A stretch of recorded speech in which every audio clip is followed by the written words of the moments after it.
A fucking car. Okie doke. Oh, see, for me, that's always been undone the second Kota existed. Because if you do, I think it's Kota Indy versus F1, there is a hilarious comparison video of a lap around the Kota circuit and circuit of the Americas in Austin, Texas, for those of you who don't know. And it's a video of lap times comparing the two, and That's right. Oh, what's in this blue? Is the problem. That's wild. Damn, they look way closer to F1 cars now than they have in the past. Uh-huh. I haven't seen any car in probably 5-10 years now. Oh, Yeah, now I'm watching NASCAR.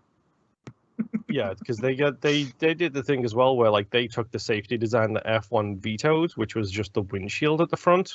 Yeah, because now it looks like whereas they've got F1 like a took whole the cab halo kind of instead. thing. Uh-huh. Yeah, they've improved. Like I think they look so much better than they used to in the past. The Indy cars. Really? Oh, hi, Louise. I just enjoy how hot-headed NASCAR can get sometimes too. Like I'm watching a vehicle of a guy jumping out of his car and just charging another NASCAR driver and just punching him square in the helmet.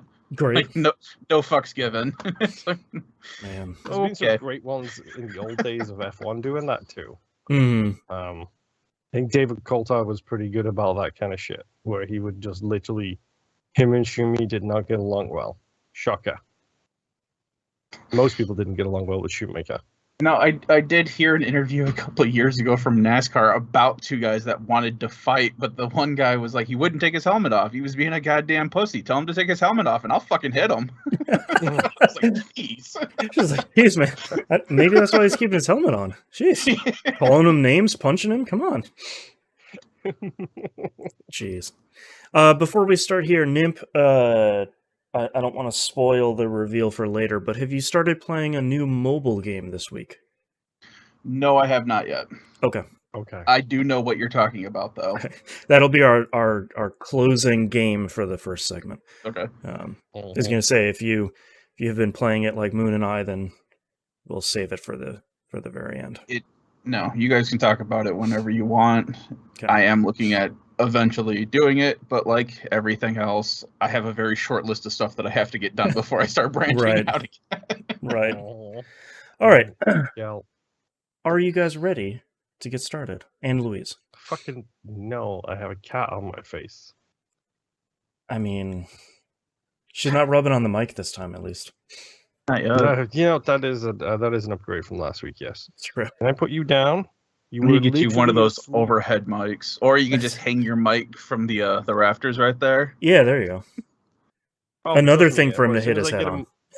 As soon as I get a mic like Boston's, it's going to go above my monitors and come out this way, so it points down. Right. Look, there's a bed right over there that you were comfy in. Can you go back there? Shit sucks. Yeah. Get wrecked. No, I will now be freed. Chaos. The other part is she's going to be right back here in about 2 seconds flat. That's why cats like power cables. That's right. Seems I will just start chewing on this cable then, huh? Yeah. See who likes that. See who's more important in a minute. That's right. Don't, because now she's looking at my desk where the power cables are. Don't inspire the bitch. But okay, now I'm ready. I thought I just loaded my cat up with catnip, and now she's just passed out in the bed. So. That's right. Yours might be a sleepy high. Mine is an insane high. So oh no, she goes crazy, but she wears herself out. Right. So yeah. Not this one. Yeah. All right. You guys ready? Yes, sir. All right, starting in 3, 2, 1. Welcome back to another episode of That Video Game Podcast. I'm your host, Boston. Joining me as always is Moonpeer. Hi, I literally almost forgot my name for a second then. Hey, it's me, that guy, and the Nimp. Hello. Let's talk about patreon.com/E1M1. Those ones equals numbers. If you want to support this show financially, we greatly appreciate it. You can do so over there at the $5 a month tier. That's a recommended one.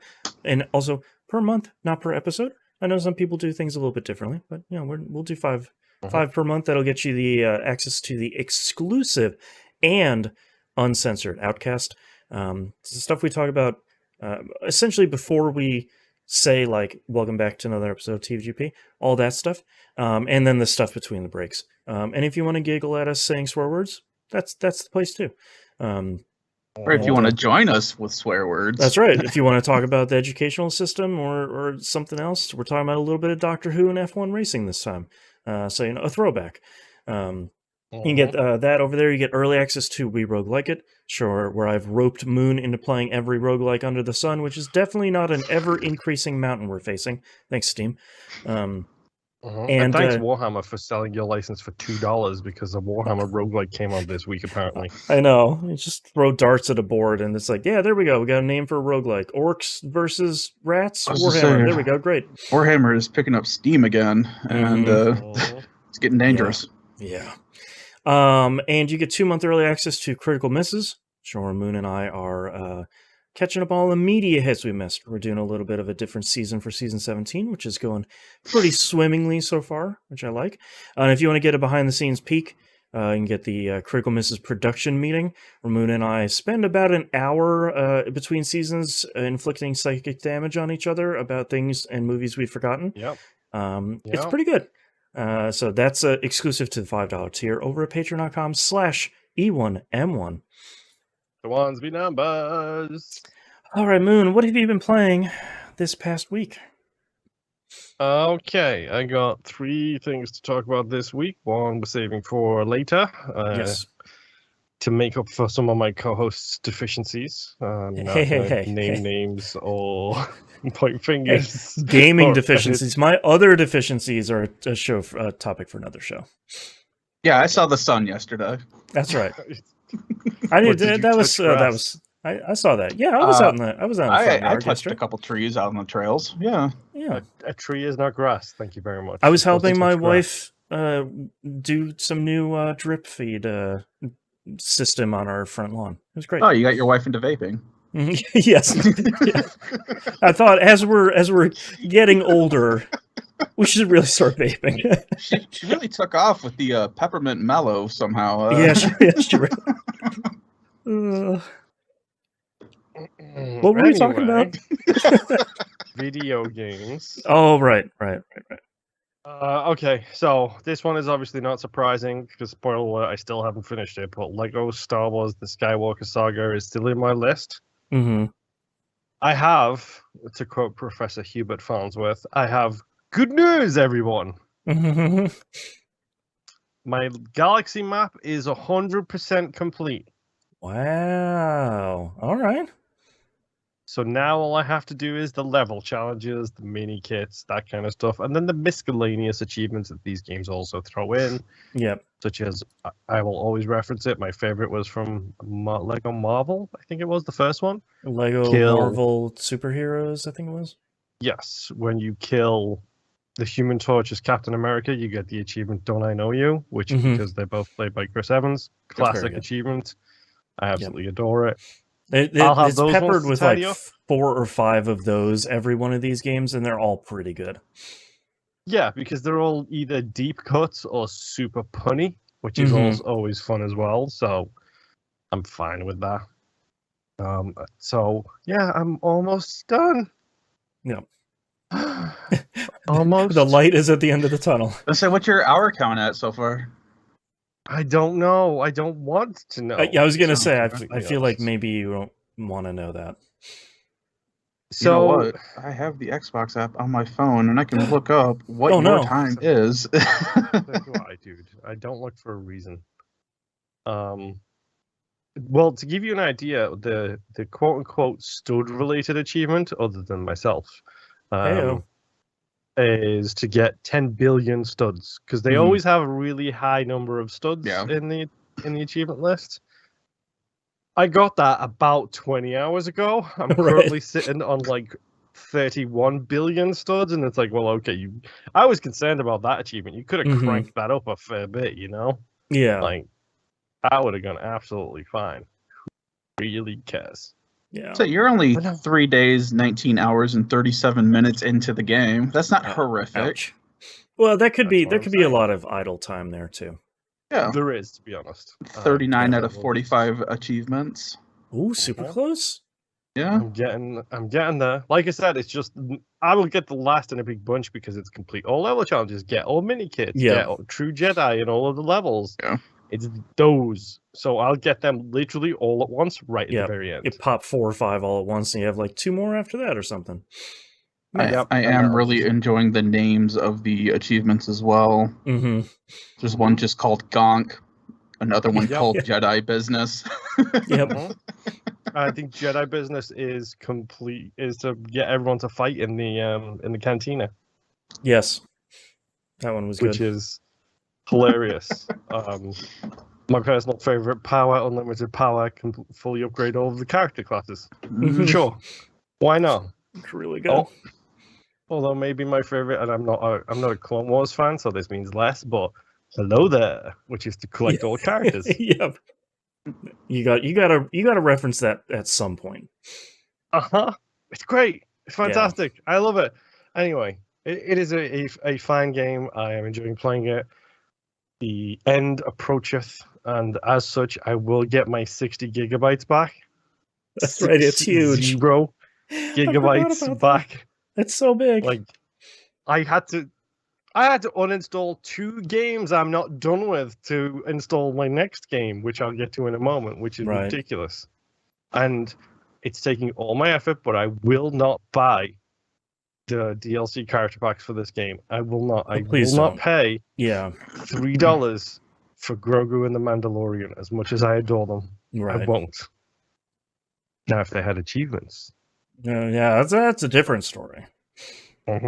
depending on how much they are, yes. Yeah. But no, it's fine. It's great. You love it. You don't love it, whatever. Pro tip: get either Jango Fett or Boba Fett as soon as you can, because they have a triple jump hover. By the way, Yes, that's right.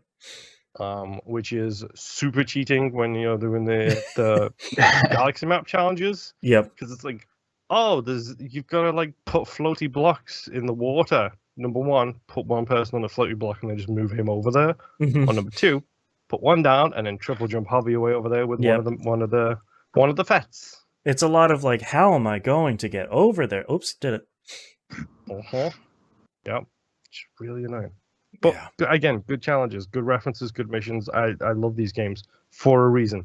Yeah. And despite the fact that this game was delayed multiple times, and there was apparently an issue between TT Traveler's Tales and the Lego people and Disney because it was taking so long and everything else, from what I'm hearing, this thing has sold gangbusters. So hopefully that makes up for the fact that it was delayed several times. Oh, and by the way, it was a global pandemic at the time. Oh yeah, I mean, little thing.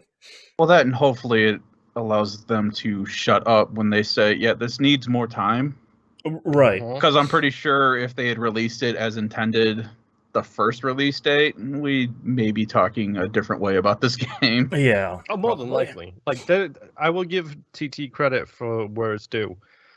I have never played a Lego game solo. I'm going to adjust that. Solo. Hey, yo.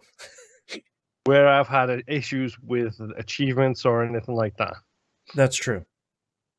The issues only seem to happen when somebody else signs in to play co-op with me. And this goes back 15 years or something like that. Like all the way to the first one where it's like, oh, you played solo and you're the one that joined? Ooh, you're not getting anything. And it's like, what? Why? Still? Okay. Yep.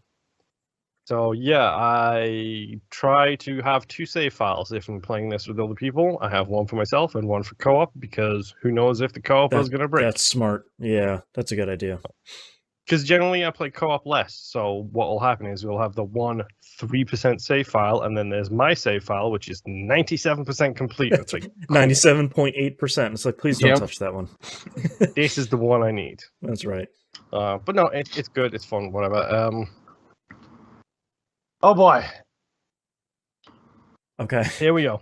I'm ready. Whatever's happening, I'm ready. Shake it out. Check it out. That's right. Oh boy. Let's talk about Gotham Knights. Oh God. Okay. I've been waiting to hear you talk about this. Oh, Because I can tell you Okay. right now, my son is excited, and he is the only one in this household who is excited. Yeah. so I will say, from what I remember, this is not done by the Arkham Asylum trilogy people. Correct. This is done by Origins people. Yeah, I believe that's true. I think Suicide Squad is the one that's being done by the Arkham trilogy people. Believe that's true. Let me Which double is check. weird because you'd think it would be flipped, but whatever. So that's out the way first and foremost. I didn't have a problem with Origins. It was fine. Whatever. I haven't had the issues with this game that I have been seeing a lot of people complain about, which Okay. is the frame rate issues, whatever. This game shouldn't look this bad on PlayStation 5 and an Xbox Series X. I don't care. And I'm assuming you're playing this on Series X. Correct. And guess what? It looks great. If you're complaining about the fact that it doesn't look as good as maybe one of the Spider-Man games or something, get over it. It has an art style, and it's also been in development hell for like 6 years. So chill. Like Arkham Origins came out in what, like 2013? It feels like It's been a long time. Yeah. Take a breath. Like these games always look the same. They always look beautiful, but they always have a distinct Batman art style. Mm-hmm. What they are. Right. So far, I am enjoying my time with this game. Okay. However, we need to address the Calendar Man in the room. That was a replacement for Elephant Man because there was no elephant associated Batman villains, as hard as I looked. They changed the Batman combat. I have heard this, yes. Why? Yeah. I understand them wanting to differentiate this game from the others very clearly from a storyline perspective, because even in previews like years ago, they were like, hey, Batman's dead, moving on. And it's like they're very clearly drawing a line between the two franchises. But I don't know if you need to change everything, like including like the best third-person hand-to-hand combat system that people still reference to I was this gonna day. say, oh, you mean the most copied system in recent memory of video games? Right, like for the The last 3 generations. Point, attack, counter, yeah. Yeah, like... Yeah. But there's a reason why it was. Is because it's the best. It's really good. Mm-hmm. Like, it just is. Yeah. So I'm not happy with that change. Let's just get that out the way first and foremost. I don't have a dedicated counter button. Okay. Interesting. Uh-huh. So far, I can't counter. Does the combat still feel good, even though it's not like the kind of Arkham combat? Yes and no. Okay. It feels similar in the fact that X is still your punch button, except now you hold X to do a guard break punch button move. Oh, okay, sure. B is now dodge. So just okay. B is a straight dodge. There is no like double tap A to do the dive thing that Batman used to do. It's just B is a dodge. As far as I can tell, A is not used in combat at all. Okay. It's a face button. It should be. Is it just jump in like traversal stuff? Yes, in traversal stuff, it is just run around. You hold it to do vaulty moves, and I'll get into the rooftop momentum things shortly. But in combat, it doesn't do anything. Okay. Y or triangle is a ranged attack. Okay. I was not expecting you can use that anywhere. Okay. I don't I don't know. I get it. They have ranged weapons. I genuinely do understand. Some of that them fact. Batman's got guns. Well, even that, they had like the batarangs and stuff like that too. So Oh, that's Exactly. true. yeah. And Nightwing has his weird little darts that he fires from his Pew, pew. staff and Pew, from his pew, wrists pew. too. Yeah. But surely that's a left trigger look or a double tap left trigger, like they did in the Batman combat. Funnily enough, Right. not a always available kind of thing.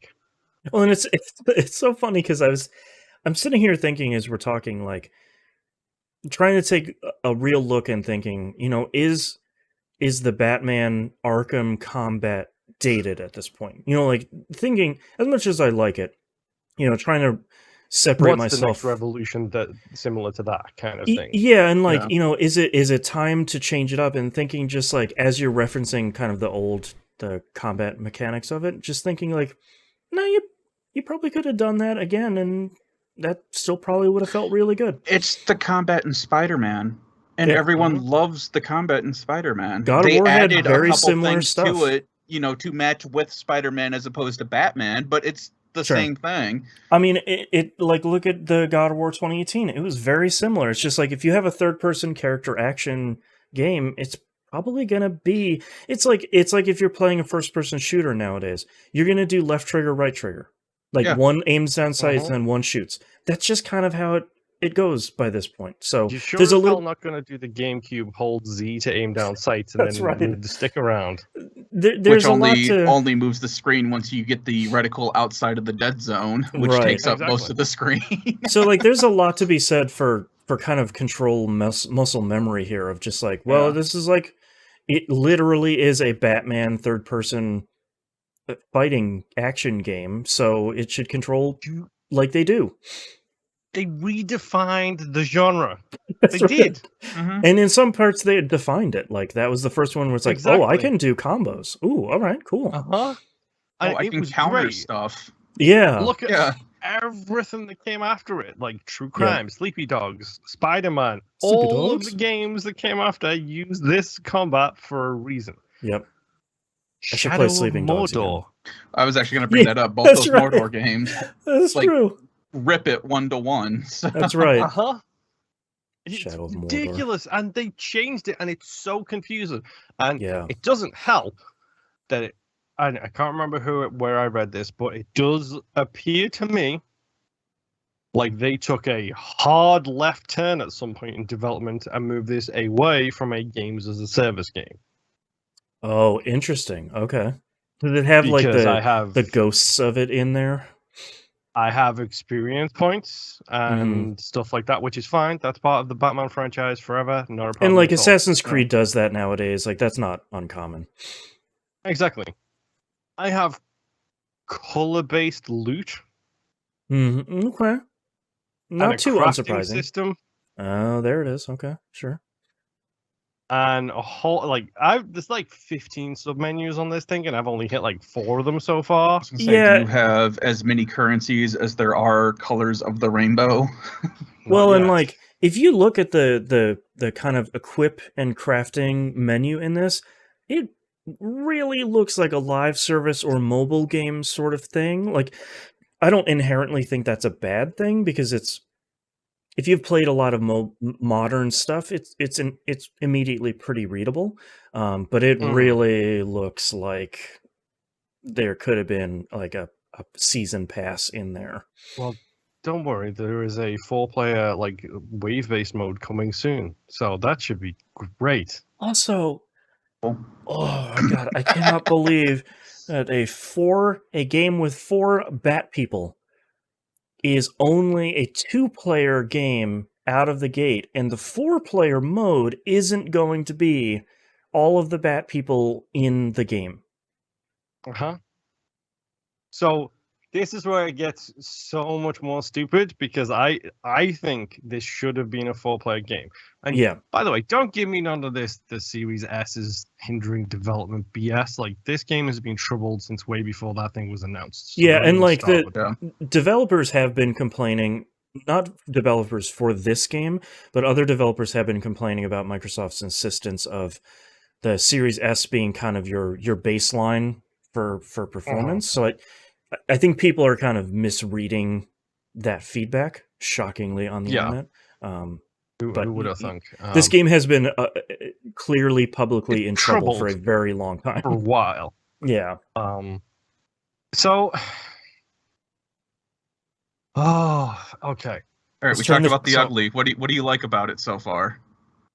Yeah, we talked about a bit about the ugly. Not enough about the ugly, if I'm honest. Yeah.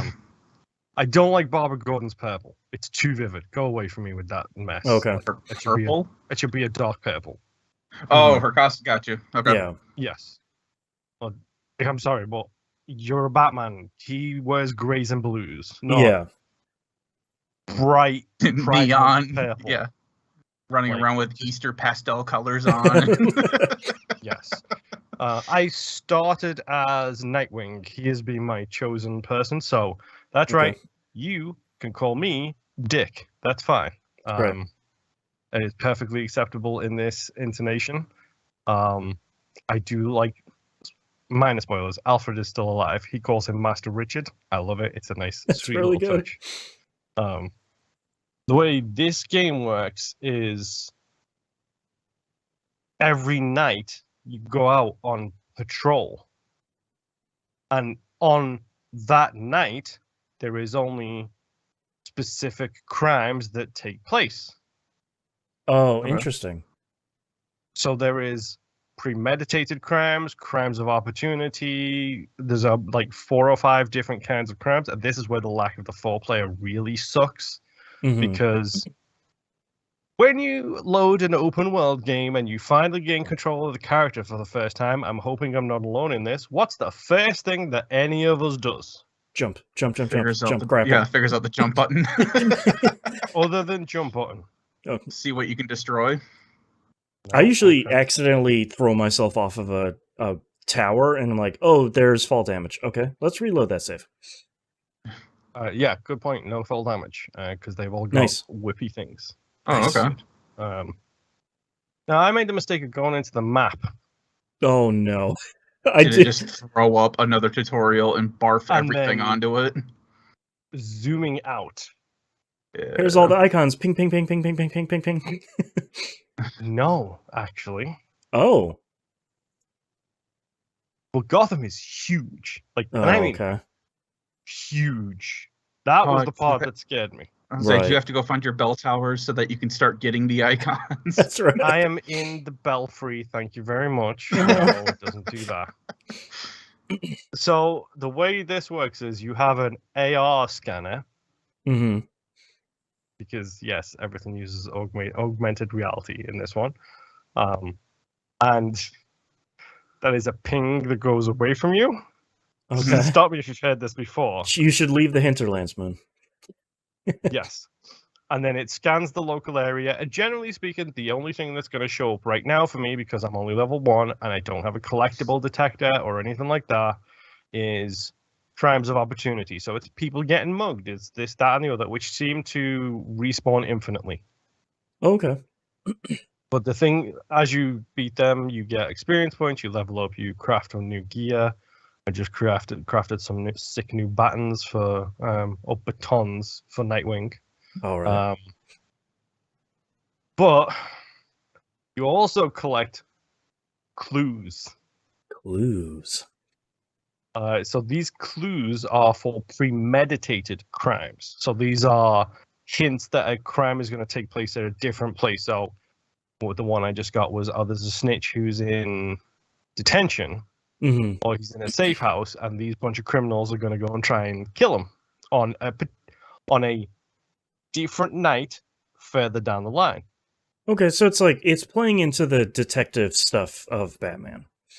Yeah, exactly. Right. Except these 4 schmucks are not Batman. They're right. good.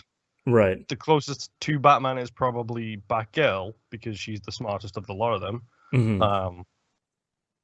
Red Hood is just... He is the ultimate himbo, which is hilarious. But so by collecting those clues, you can stop those crimes from happening by intervening at any point between now and the night of the crime, kind of thing. Okay, that's kind of cool. So that will give you, a couple of days or whatever it is to do it. And then as you're looking around, you also have, it's not crimes of opportunity, some other kind of, there's like 5 different kinds of crime. That's your currency. Your currencies are crimes, essentially. Okay. And so you could go and do this thing where it's like, oh, well, these people are breaking into a bank with a giant laser, by the way. Okay. Really, really on the down low here. Uh-huh. So you can go and stop them, and you've got to stop them before the police arrive, because, spoiler alert, the police don't like the Bat family. Mm-hmm. Not one bit. So Okay. they will start fights with you the second they see you. They will cause some ruckus. Like if you hang around by them, they'll try and shoot you dead. Okay. And then you solve the crime. You in this case, I beat the crap out of 5 people trying to steal from this bank.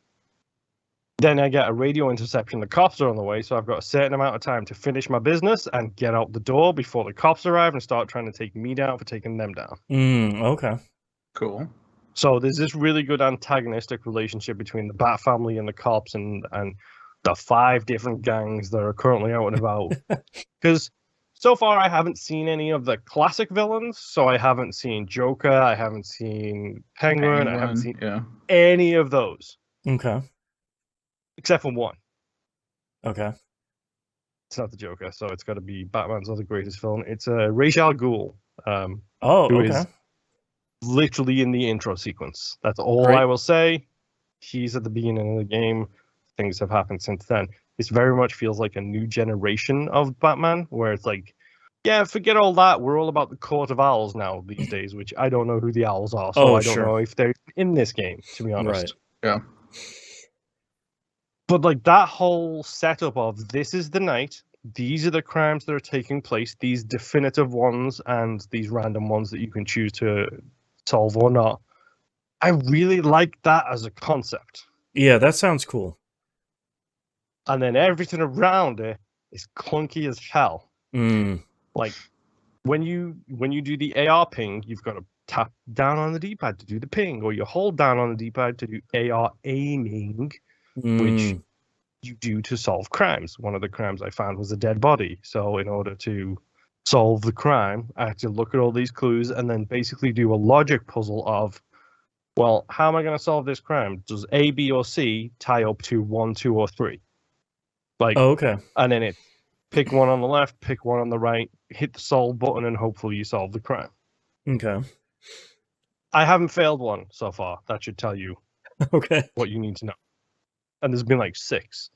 But the whole thing is it's a detective story. It's cases, case by case. So it's case 1. I'm currently on case 1.4, something like that. Mm-hmm. And it's like, this is the next step to progress on this case. You should do that next time you're on patrol. But while you're on patrol, you've got these other crimes that you can go and fix. 4-player co-op is necessary for this because I don't want to drive everywhere around Gotham to solve 3 crimes. And there's no fast travel at the beginning? Not so far. The only fast travel is to go back to the Belfry, and that is to end patrol, essentially. Okay, so wrap up the day and start the next day, essentially? Yeah, so when you go back there, you basically get, this is the story section. Yay! Oh, okay. Now, then this is the patrol, this is the story, this is the patrol, this is the story, and it's just like this. That's a cool loop.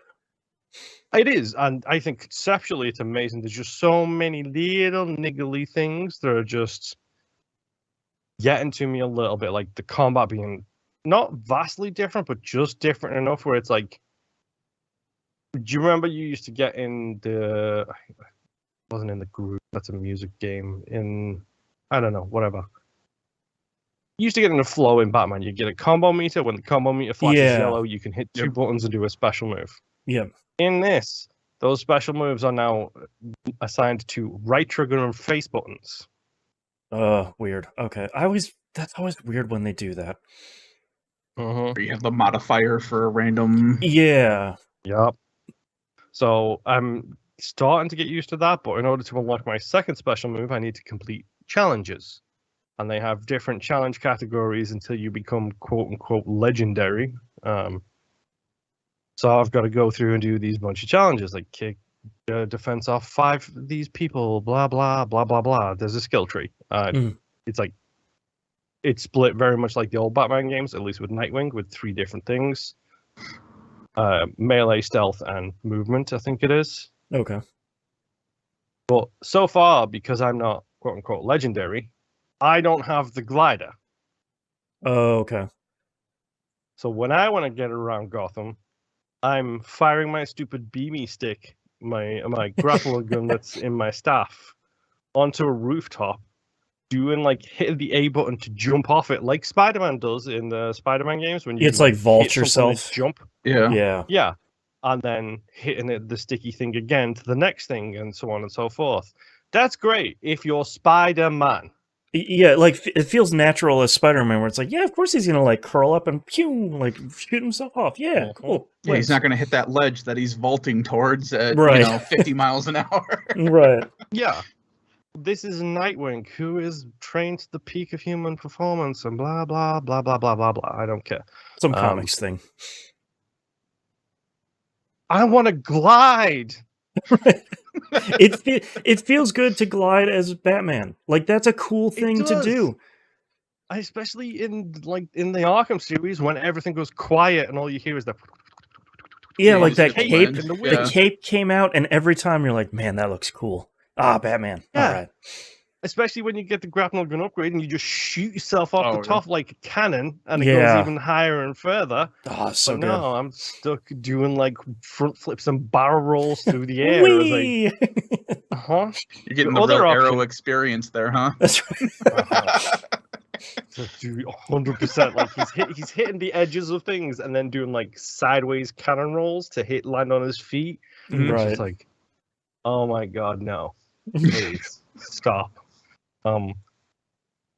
Your other option of getting around town is the Bat Cycle, Mm-hmm. which is Batman's motorbike, obviously. Right. It goes invisible, so they never have to render it until you call it, and it just becomes It just visible boops right there. in front of you. It's like War's horse in Right. Hey, it's me. I'm here, Darksiders. coming out of the ground. Thank you. Whee! Yeah, in Darksiders, where it just comes from the ground. That's Mhm. this. It's just a motorbike that appears from thin air. And that is fine. It is not great to control. It has a Sure. quote-unquote drift function, which Oh, does no. not function at all. I did check the achievements for difficulty-related achievements because the Arkham series is notorious for having a Yes. Yeah. beat the game on the hardest difficulty achievement. This doesn't have that. Woof. Cool. All right. I did notice while I was scanning, however, it does have a beat all of the time trials with the Bat Cycle. Oh, no. Uh-huh. No, thank you. So, sure. By the way, the open world collectible in question here is Batarangs, Oh, interesting. Okay. which apparently Batman used to throw around the city to get the kids to practice parkour. Okay. Okay. Does that unlock the Yeah, golden well- armor set then, or? That's right. I don't know, dude. I'm not collecting 60 Batarangs right now. I'm too busy. Well, at least trying it's to only learn how to- 60 and not like 600. Yeah, I was gonna say. I'm That's surprised it doesn't have a the zero good on there. thing. Yeah. Mhm. It only has 60. That's the good thing. Yeah, Yeah. we made I'm- Gotham 1-to-1. Here's 600 things for you to find. Please no. I was trying to explain like the dread of like someone like me who likes to complete games. But Mhm. the first time you get into an open world game and you zoom that map out, you're just like, oh no! Like, Stop please zooming, don't, please stop don't, please zooming." don't. Like, stop now! Like, especially when they have the collectible markers. That's just like, And like you open up the legend and it's like collectibles and it's 10 items. And it's like 0 out of 30 for each one of those. It's like, please no. uh-huh. Those are okay, because at least they can point you to a Yeah, location. yeah, you at It's least have an when idea. You know there's 600 things that you need to do, and you don't know where anything is at. Yeah. And The you're just running crackdown around with a problem. hope and a prayer. Yeah, that's the crackdown problem. Like, Yeah. that's I know there's an orb around here somewhere. I can hear the thing. I just can't see it.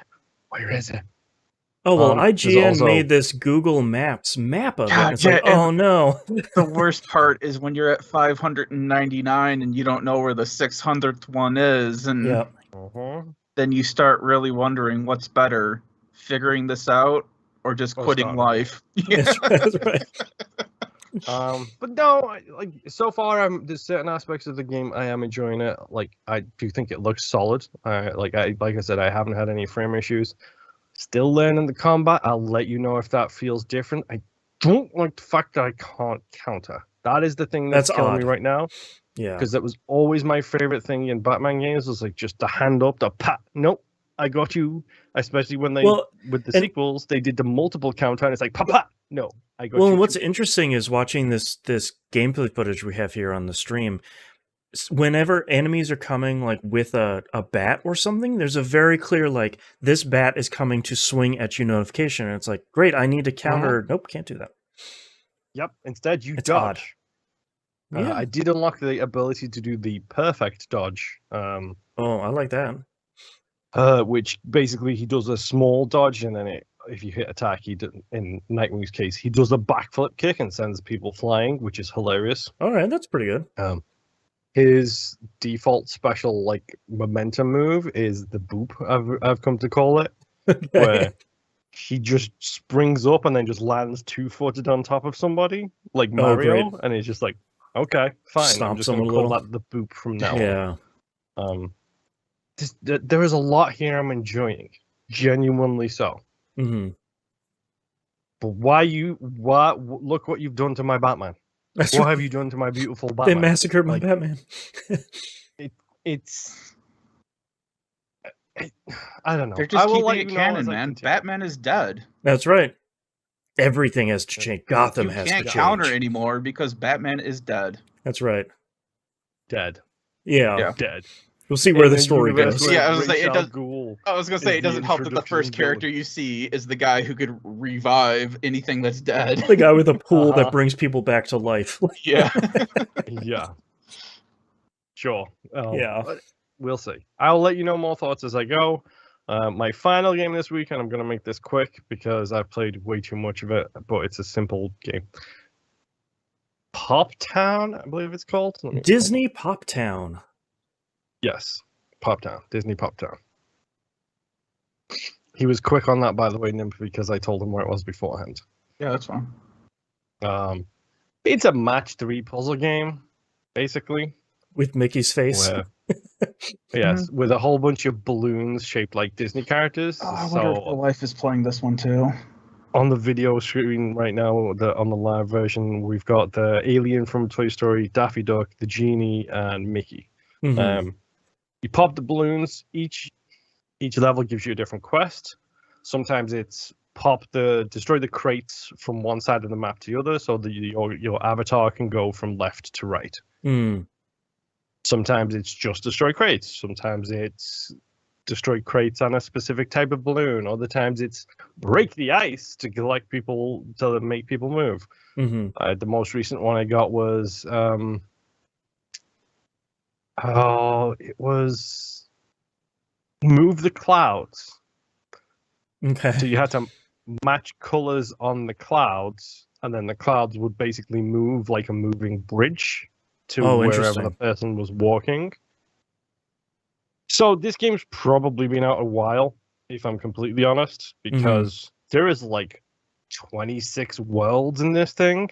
It looks like it's been out for about 3 years at this point, this is really interesting because this is very much like Homescapes or any of those match 3 kind of post Bejeweled games that look very much the same, of like, match 4 and you create this rocket that shoots from the side of the screen, and you match 2 or 3 rockets and it creates a big bomb and that sort of thing. And there's a lot of cool explosions, and they're usually pretty fun.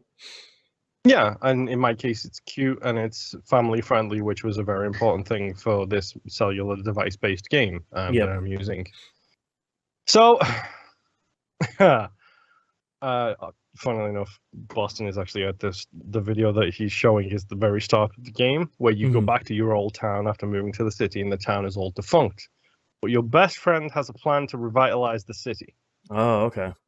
Is it hopes NFTs? and dreams? Wait. Yeah. No. The metaverse. No. It is definitely hopes and dreams, because once I tell you what it is, you will realize how quickly that would cease. Right. He's going to put on a show He's gonna reenact in costume exactly the same the old Mickey Mouse shorts. And I'm gonna Because call it Kingdom Hearts.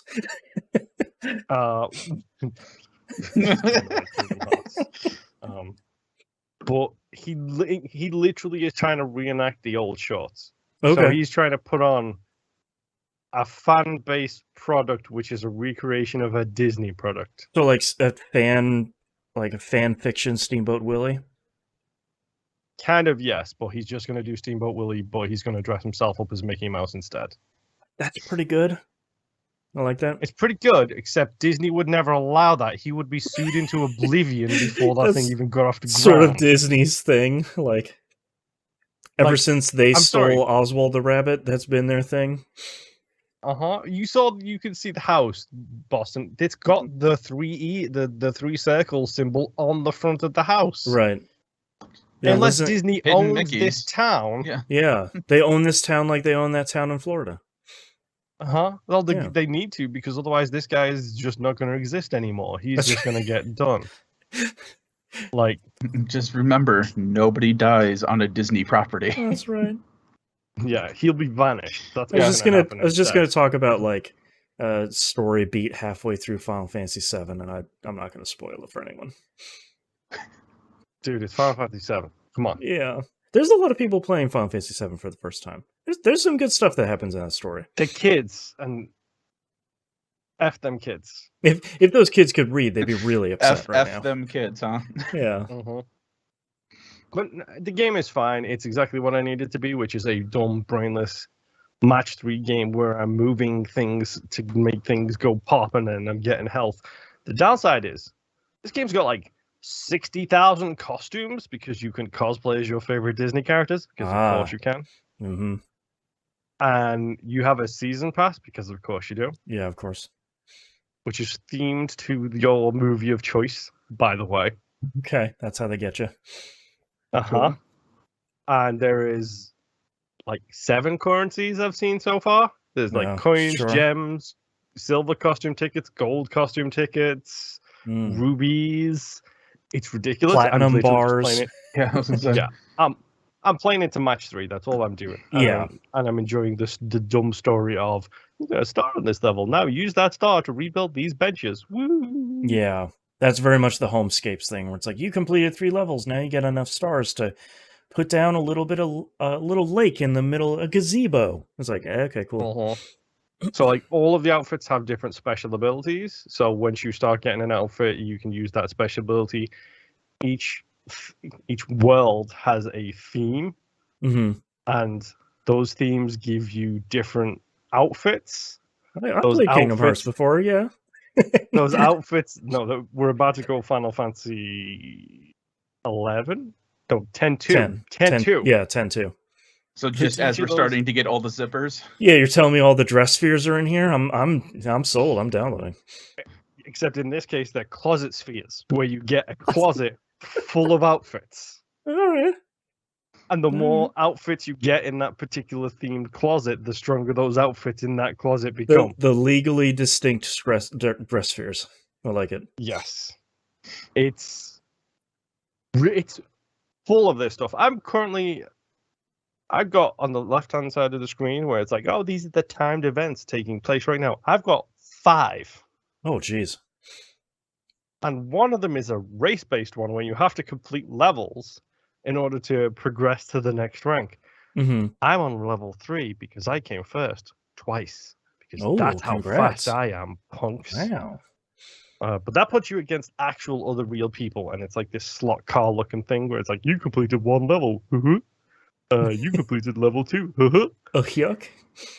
And it's actually Goofy who does it, by the way. Oh, God, I hate you, Goofy. It's fine, whatever. I'm just playing it because I wanted a match 3 game, because I was inspired to play mobile games again based on my final game of this week. Nymph, tell me what you've been playing this week. Nothing as exciting as you so far. Okay.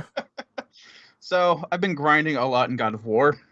I am so close to getting that platinum. It sucks.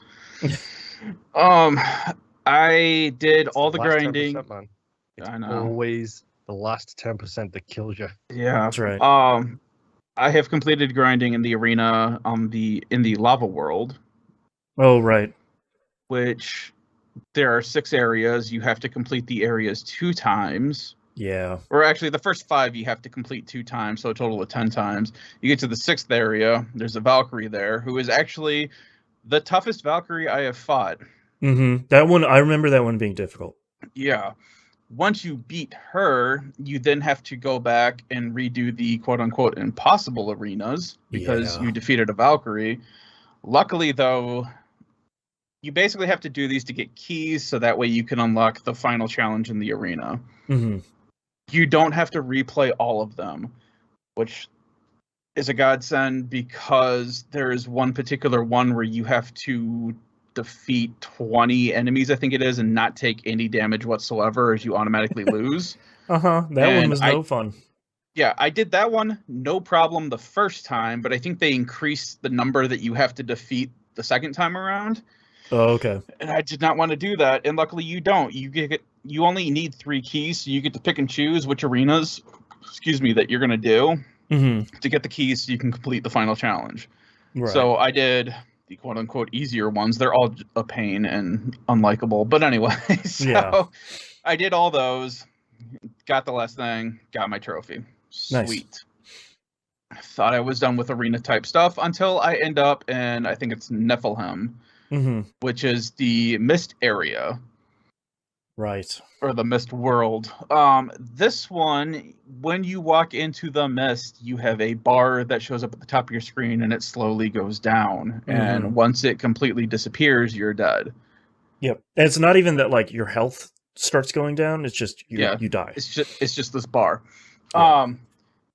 Which seemed like it was going to suck. Luckily, there's things you can do, and I'll get into. But anyway, so starting out, it's basically a diamond-shaped arena where you start at the bottom of the diamond, and you're just working on the outside of it.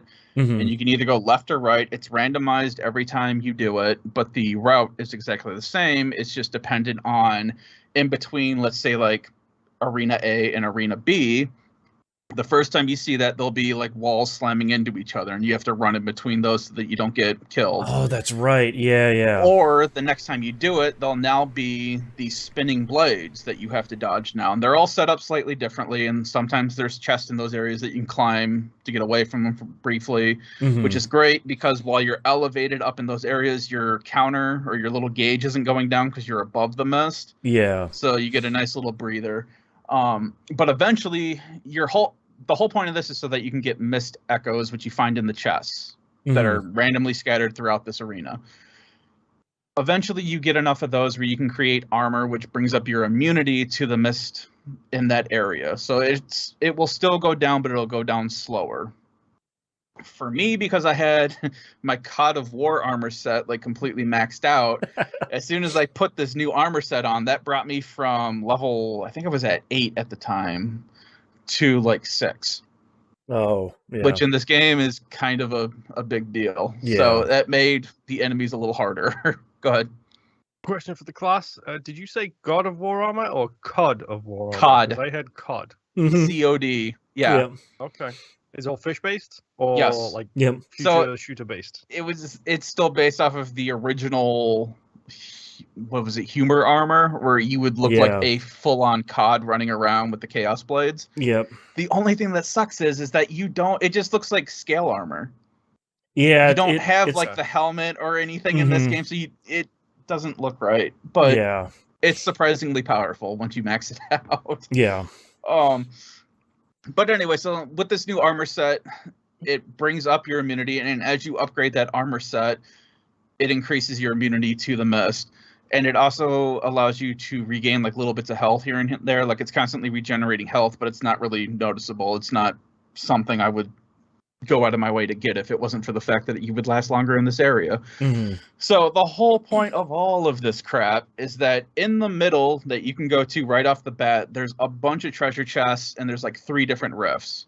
Yeah. Each of those chests, you need a certain amount of the mist echoes to open them. And they start out, it's like, oh, this one needs 1,000. This one needs like 2,500. This one needs 10,000. This one needs 20,000. And then the rifts are the same thing, where it's like this one needs 10,000, this one needs 15,000, this one needs 20,000. So it escalates very quickly, and to increase your ability to stay in the mist longer to get more echoes, you have to spend those echoes on the armor to upgrade it. Yeah, so you're like making little bits of progress as you're kind of getting deeper and deeper. Yeah. The area isn't difficult, it just sucks because it takes forever to grind. Eventually I was getting it. We're doing a complete circuit. I was getting around 6,000 to 7,000 echoes. Mm-hmm. So once I got to that point, it became fine. It's like, okay, cool. I just need to do, 2 runs, and I can open these 2 chests, and then, okay, do 3 more runs, then I can open up these 2 tears and all this fun crap. Yeah. Finally completed that. There was also a Valkyrie in that area. That fight was interesting because I was really low on my immunity to the mist when I beat the Valkyrie, and when you die, you lose everything that you've gained so far in there. Luckily, when you kill the Valkyrie, it stops the counter from going down. Oh, good. And it automatically refills it once the cutscene is over with. Okay. Because, you're still losing health in cutscenes and stuff like that in the game. Mm-hmm. So that was another crappy thing. So, completed all that, and I got that trophy. Nice. Then I moved on to, well, that was the last Valkyrie that I needed.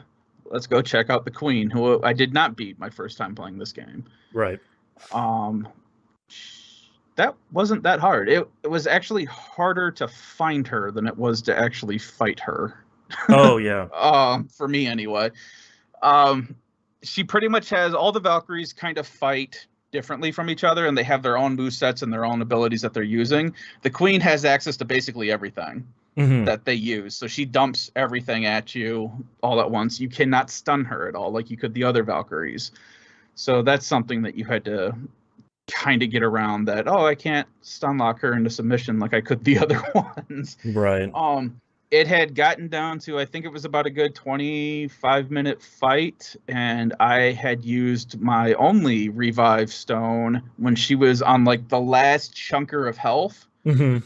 And then it just came to an out and about, okay, I need to hit her now, and I need to hit her hard, and I just need to keep hitting her so that way I can get the prompt. And her health is going down, my health is going down, and I have it down to like a sliver of my own health before I finally got the prompt and I could take her out. And that felt very Dark Souls and very weird. And I am glad I don't have to do it again, because it never fails that you always get the furthest on your first try, and then you just never get close to it again for like the next 20. So yeah, that was a cool fight. I remember that being, like you said, it's not incredibly difficult. It's just kind of a technical fight, and it really is seeing how little damage you can take for as long as you can until you can take her out. Because all of these Valkyrie fights have reminded me that there is not a real way to heal yourself in the middle of a fight. Right. There are talismans that you can activate that can give you, some health regeneration to a point, or they can give you a boost in health. And depending on what armor Atreus has, he can give you healing items here and there. Oh, but that's true. It's just enough to get you by. It's not enough for you to just tank something. Yeah. And be like, I have, this healing item that I can resort back to. No, that may not be there, or it may not come for a while. So you really have to plan out what you're planning on doing, and you really have to follow through on it, and you can't get greedy. Yeah. Because that Queen will stomp you. So yeah, man, that was a fun fight though. And now I'm down to the last 4 trophies, not including the platinum. So I have to find all of the shrines. I have to complete all the treasure maps. I have to kill all the ravens. Right. And then I have to find all the artifacts, which I think I'm close. I think all I have left are the ship artifacts, which I think there's just 2 left in that. The ravens, I'm down to just what's left in Midgar, so I can start looking up within Midgar the individual sectors of where these ravens are at, so I can get them. Right. But I think right now, just in Midgar, I'm at like 27. Altogether, I'm at like 30 something. Okay, that's not too bad. I'm getting there. It's just, this sucks. Yeah. The shrines, I have no clue where I'm at with the shrines. I would have to look into that. And the treasure maps, I think I have all of them. I just have to actually go to the locations and Yeah. do them. So I remember those being a little weird. Yeah, I'm just gonna look up a guide for all of these. Yeah, 'cause 100%. it's not worth it at this point. Yeah. Other than that, though, trying to kill myself on this stupid game and platinuming it before the second one comes out, on the 9th of next month, I'm still really Right. enjoying the game. Oh man, that is close. Oh, boy. Yeah, I was cutting it real close with remembering that. Oh Yeah, this is I totally beginning of forgot. November, not end of November. Yeah, boy. So that was why I said before the podcast, I have a short list of things that I need to do before I branch back out of different games. Right. So yes, hopefully next time I will have the platinum. Nice. We'll see. Or I'll just be on here sobbing that this game sucks. I don't know. I'm done, man. I'm done. My last game is Dying Light 2. Mm. Angel, I, and God, that is still a messed up way to say that. Myself and Angel, I have been playing this game. There we go. We finally broke the game. Yay. What, did you load in together? No. Heyo. That did not do it. We've just been doing story missions and some small stuff here and there on the side. But we went to continue a story mission, talked to the person, and both of our screens went black. And nothing happened. Oh, never changed Dying Light. Yeah. He and I were just sitting there talking, and then we both kind of realized, oh, wow, this, we thought it was going into a loading, we were in a loading screen or something. And he kind of pipes up. He's like, man, this is taking forever to load. And as soon as he said that, I'm like, I think it's doing the cutscene right now. And we are just sitting here with a black screen. Because, our UIs were still up and everything. It's just nothing was happening. It's playing the cutscene for somebody else. And then a couple seconds later, we're both in the world, and our mission objective changed. Oh, great. Sounds I love right. it.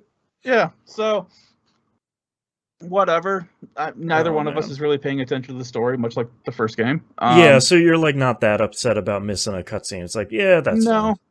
We just thought it was really funny because so far that's been the only thing that's broken on this game. Okay. Especially with playing in co-op, usually that's when the world starts to fall apart. Yeah. If it's going to. Fall apart or have fun, there's a difference. Yeah. I mean, yeah, if you consider falling through a world map fun, but yeah, it is. Oh, totally forgot to mention. That happened to me on Gotham Nights. I fell through the world while driving down a street. Oh, really? On your motorcycle? Great. Oh, wow. But yeah, so he and I are just running around unlocking. There's a bunch of windmills that you climb to the top of, and then you reset them, and then you create your little home away from home outpost thing. Depending on what area you're in, depends on if it's a neutral outpost or if it falls into the category of one of the other political alliances, whatever's going on here. So far, that doesn't seem to matter, except for the fact that with the PKs, which are peacekeepers, not player killers, one night I kept thinking for some reason. Did you ever play The Division? Because that might explain that. Yes, right. Played a lot of the first two. The PKs will build up their areas, and they look like just these shackled castles where they've got these tall turrets and stuff. Oh, wow. And then you do the other people, and they've basically here's a little wooden hut that looks like my real life garage that's about to tip over. Right. It's kind of a difference. But all of your it's the same thing. They all have UV lights. They all have a bed so you can change the time, and they all have lights. Or I'm sorry, they all have the bags so that you can do your inventory swap. And I believe you can fast travel to them. Not 100% on that, but anyway. What's the other thing? We were messing with skills. Last time I talked about how with playing in co-op, if you pick up a set of items in a co-op game and you go back to your world, you can go back there and re-pick up those items. So that way you can kind of mess with the item count that you have. Right. That does not work towards those needle mutation things that you get. Those chests will still show up closed. You walk up and open them, and it'll have a random assortment of items on one side, but the container for the needle won't be there anymore. Okay. So that sucks, but whatever. But right now, he and I are just slowly screwing around, making our way through the game. The story is completely predictable with, hey, these people, went away from our faction because they were bad people. They took over the water supply. They're making demands. We showed up to give them demands, and they killed everybody there. Mm-hmm. Who could see this coming? Right. Yeah. But anyway, so it's just been a fun screw off game, and he and I have just been enjoying being half asleep and playing it. Right. But that's all I've been working on. It's pretty much just been God of War sucking up all of my time right now. Right. So yeah. What have you been playing, Boston? I spent more time doing Disney Dreamlight Valley this week. I unlocked 2 new areas. I kind of progressed the quest to the point where I can unlock a bunch of new stuff. So I unlocked Moana's area, that kind of beach area, and then the frozen kind of dark forest area. It's been interesting playing through it when my wife is like way further in the game, because she's given me a lot of hot tips. Tip number 1 is don't sell anything. Because the number of times she's had a quest where it's like, get 10 hardwood, and it's like not spawning at all anymore, ever, anywhere. Yep. I'm still enjoying this quite a bit. I feel like my I don't really have the bug that Stardew Valley kind of got for me, and because it's a game as a service game. I don't even think it's that, because I'm pretty weak to live service and games as service games, but I think I played a little bit more Stardew Valley this week just to kind of see if there's anything sort of foundationally new. And I think at least it's not beating you over the head with microtransactions. No, it's actually pretty good about that. There's like another one of those events going on, and I always look at the cost of buying like the premium event pass or whatever, and it is way too expensive, and all you get are like decals of stuff you can put in your house, and then like maybe an outfit or 2, and none of that stuff seems worth it in the slightest. Especially because like the outfits and the hairstyles and stuff they give you in-game, or the stuff that you unlock just by doing kind of the in-game quest, all of that stuff is really good. So there's a ton of them too that you can unlock in the game. Yeah, they're always giving me like, here's a new skirt, and here's a new hat, and here's like 2 jackets and a new hairstyle and stuff. And that's just for, I'm doing stuff for Merlin. That it doesn't. None of that stuff is really worth it at all. But I think I felt like I was always driven more towards the gameplay loop of Stardew Valley, of like, you have today to do the stuff you're going to do, and then you go to bed, and you kind of repeat the days. And I think for me, removing that limit of you have to get this stuff done during the day, otherwise you need to wait until tomorrow. Removing the limit of that in this game makes a lot of sense. But I think for me, I feel a little bit aimless. Because in Stardew Valley, it's like, well, I have to get these 2 things done today, otherwise my farm falls behind. And in this game, it's like, well, here's the 30 friends you need to level up to level 5 just to do a bunch more quests.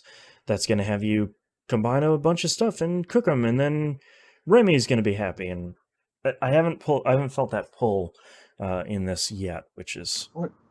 It's really weird too that it has like a stamina system, like a bar. Mm-hmm. Yeah. But you can easily get around that by having, I don't know what the fruit is, but it grows in a tree, and my wife has like a little farm of them, and she collects enough of those, and her bar is so long now that she's like, oh, I've been playing for 2 hours, and let me pop 3 of these, and I'm back to full stamina. Yeah, it's like any food that you make or pick or anything, you can just eat that stuff to refill your stamina bar, or you just fast travel back to your house, you walk in the front door, it fills it back up to 100%, you walk back out, and you're kind of on your way, which I really appreciate, because I think it's not in the spirit of this game to be kind of punitive about like, oh, well, you wanted to do all this stuff and now you're too tired. Let's try again tomorrow. Like there's no real blockers for players, which I really appreciate. But it just feels like it's a little extra that didn't need to be there. Mm-hmm.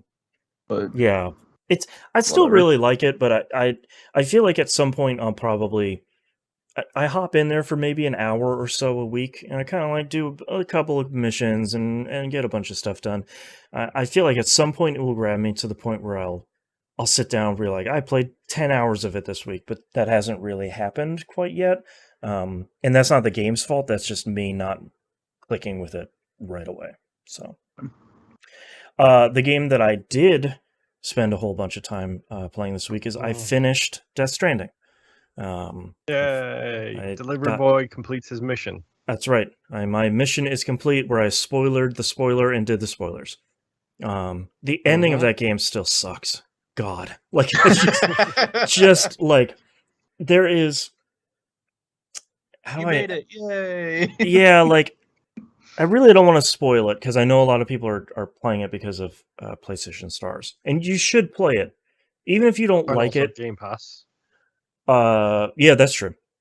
I still do really recommend this game. I really think more people should try it because there certainly is not another game like Death Stranding, for better or for worse.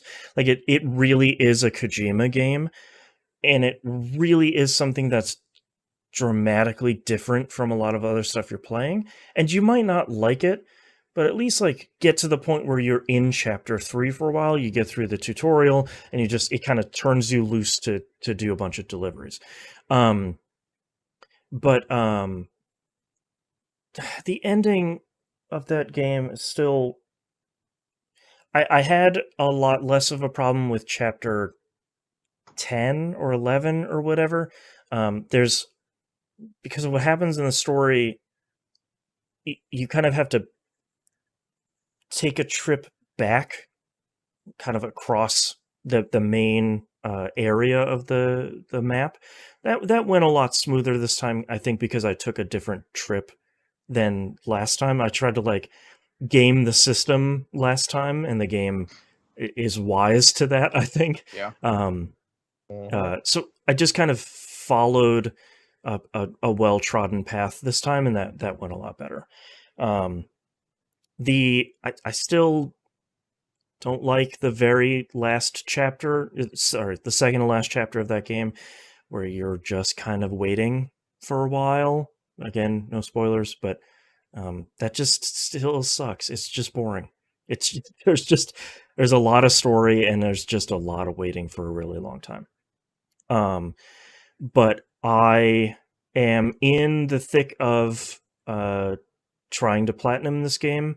I have set the difficulty to hard because I forgot that there are 2 trophies about delivering premium deliveries at a high rating. And just like I did the first time I played this game, I totally read the second trophy wrong, because one of them is do 10 deliveries in every category at a legend rating. Super easy. You can play that on normal, no big deal. You'll probably get that very quickly. But the second one is do 20 deliveries in every category, which means that adds up to, I think it's 80 total deliveries, at Legend of Legend rating. And my brain always just chops off that of Legend. You have to do that on hard or higher. If you do that higher, it's Legend of Legend of Legends. I don't need that stress in my life. So I'm playing through on hard to get those done while I'm like getting everybody connected to the chiral network, getting everybody to 5 stars, getting each of the points of my star to level 60, and like all of that stuff. It's just like what you're doing in the Lego game. Like all of that stuff kind of comes together all at once. Because you're doing all of this stuff on a higher difficulty, you're getting more likes, which gets you more stuff, which gets you more this and that and so on. God, I completely forgot about the like stuff and the random thumbs up in this game during a cutscene. It's really good. Keep on keeping on. That's right. I remember that, but once he said likes, I was like, all I can remember is Hartman during the cutscene doing that, and then seeing your like counter go up. Yeah, taking away 20 likes and just like, it's really good. But I'm kind of I'm having more fun this time because this is the point at which I kind of tapped out of the original release, which was I saw this giant roadmap of stuff in front of me to do, and I'm like, well, I'm not sure I want to do that. This time, I just finished what I think is my last road I built. I might have 2 more, but they seem to be out in the middle of nowhere, so I'm not entirely sure what that's about, but I'll probably build them anyway. But so like building the zipline network and building the road network and trying to upgrade all the stuff that I've been getting as a reward for maxing out a bunch of these people. That I'm clicking with that stuff a lot more than I did on my previous playthrough, which makes me feel quite a bit better. I did, before we came up here to record this, I did complete all 5 of the pizza deliveries, which I did not do in my first playthrough. And that last one was not nearly as bad as I was expecting it to be. Because for anyone who hasn't played it, this guy in the middle of nowhere is like, I want a fresh pizza. And it needs to be flat. It can't get wet. You can't fall, and it needs to be delivered within like 30 or 60 minutes. That is... A the lot. first couple are pretty rough, and I was really worried about the last one because you're delivering it from the highest point of the mountain all the way down to where he is, which is kind of like on the map as the crow flies. They're kind of next to each other, but you kind of have to take a long route down and around and kind of go around a bunch of other stuff to get to him. And it's like, yeah, just 60 minutes, and that is a spicier time frame than it really seems to be. But I did those, and the reward for that is actually pretty good, which I wish I would have gotten that in the main game itself. Also, I'm really... these videos we're watching, I've been trying to find a different person every week that is playing this game, because I keep finding people that are playing Death Stranding 100% wrong, and then just keep finding people that are like, I'm sprinting and I'm not holding on to my cargo. I don't know why I'm tripping. There's like the one guy who rode his bike into the deep end of the water, and it's like, no, man, come on, man. Right, like you're not supposed to go in there. So I'm hold those straps at all times. Yeah, That's L2 the and rule. R2, you're double strapping it. Like we learned in 21 Jump Street, we're still double strapping it here in the Nightmare Future. But I feel pretty good about even if I'm not gonna go for the platinum, I feel like I'm at a good point now where I can kind of keep doing a bunch of fun deliveries, and I think I might try it, even though it will be a kind of a longer thing to do, where it's like, yeah, I'm going to play a couple. And I'm done with all the cutscenes now, because I was talking to my friend and community member, Bill Sefford, about it. It's not... the game is M-rated. It's not because there's like a lot of violence or blood and stuff. It's just It's a lot because of there used to be a monster in it. well, that's true. But also, like, it's mostly the cutscenes are just really creepy, especially if you have kids around. So now that I'm at the point where all the story is done, and by that point you really know how to get around the BTs really easily. So there's really nothing that's too in your way at any I point. was gonna say, once you get to a certain point, you can avoid all the BTs. So Yeah, and that's one big reason to build the road network out. Building each road is super expensive from a materials standpoint, but you're driving over the mules and the terrorists and the BTs and all that stuff. So you're just kind of you're in your truck and you're just kind of cooking. But yeah, Death Stranding is still great. I'm having a lot of fun just kind of delivering a bunch of packages and having a blast. The game's great. I will it's keep mostly playing it. it. It's just fun going from point A to point B and then dropping off a bunch of crap. It's the same thing with Elite Dangerous. Yep. It's like, I grabbed all of this crap, I have to get over here and drop it all off, and then pick up everything that's there and go to the next location. I loaded my truck with 750 kilograms of metals, and now I'm going to bring 40 packages over across the map. And it's like, that still feels pretty good. So, But last, certainly not least, Moon, let's talk about it. Marvel Snap, our newest problem. I have it on my phone, but I did not play any of it. So let's talk about the kind of core gameplay here, which is you and an opponent have a deck of cards, and they're all Marvel heroes or villains, I guess.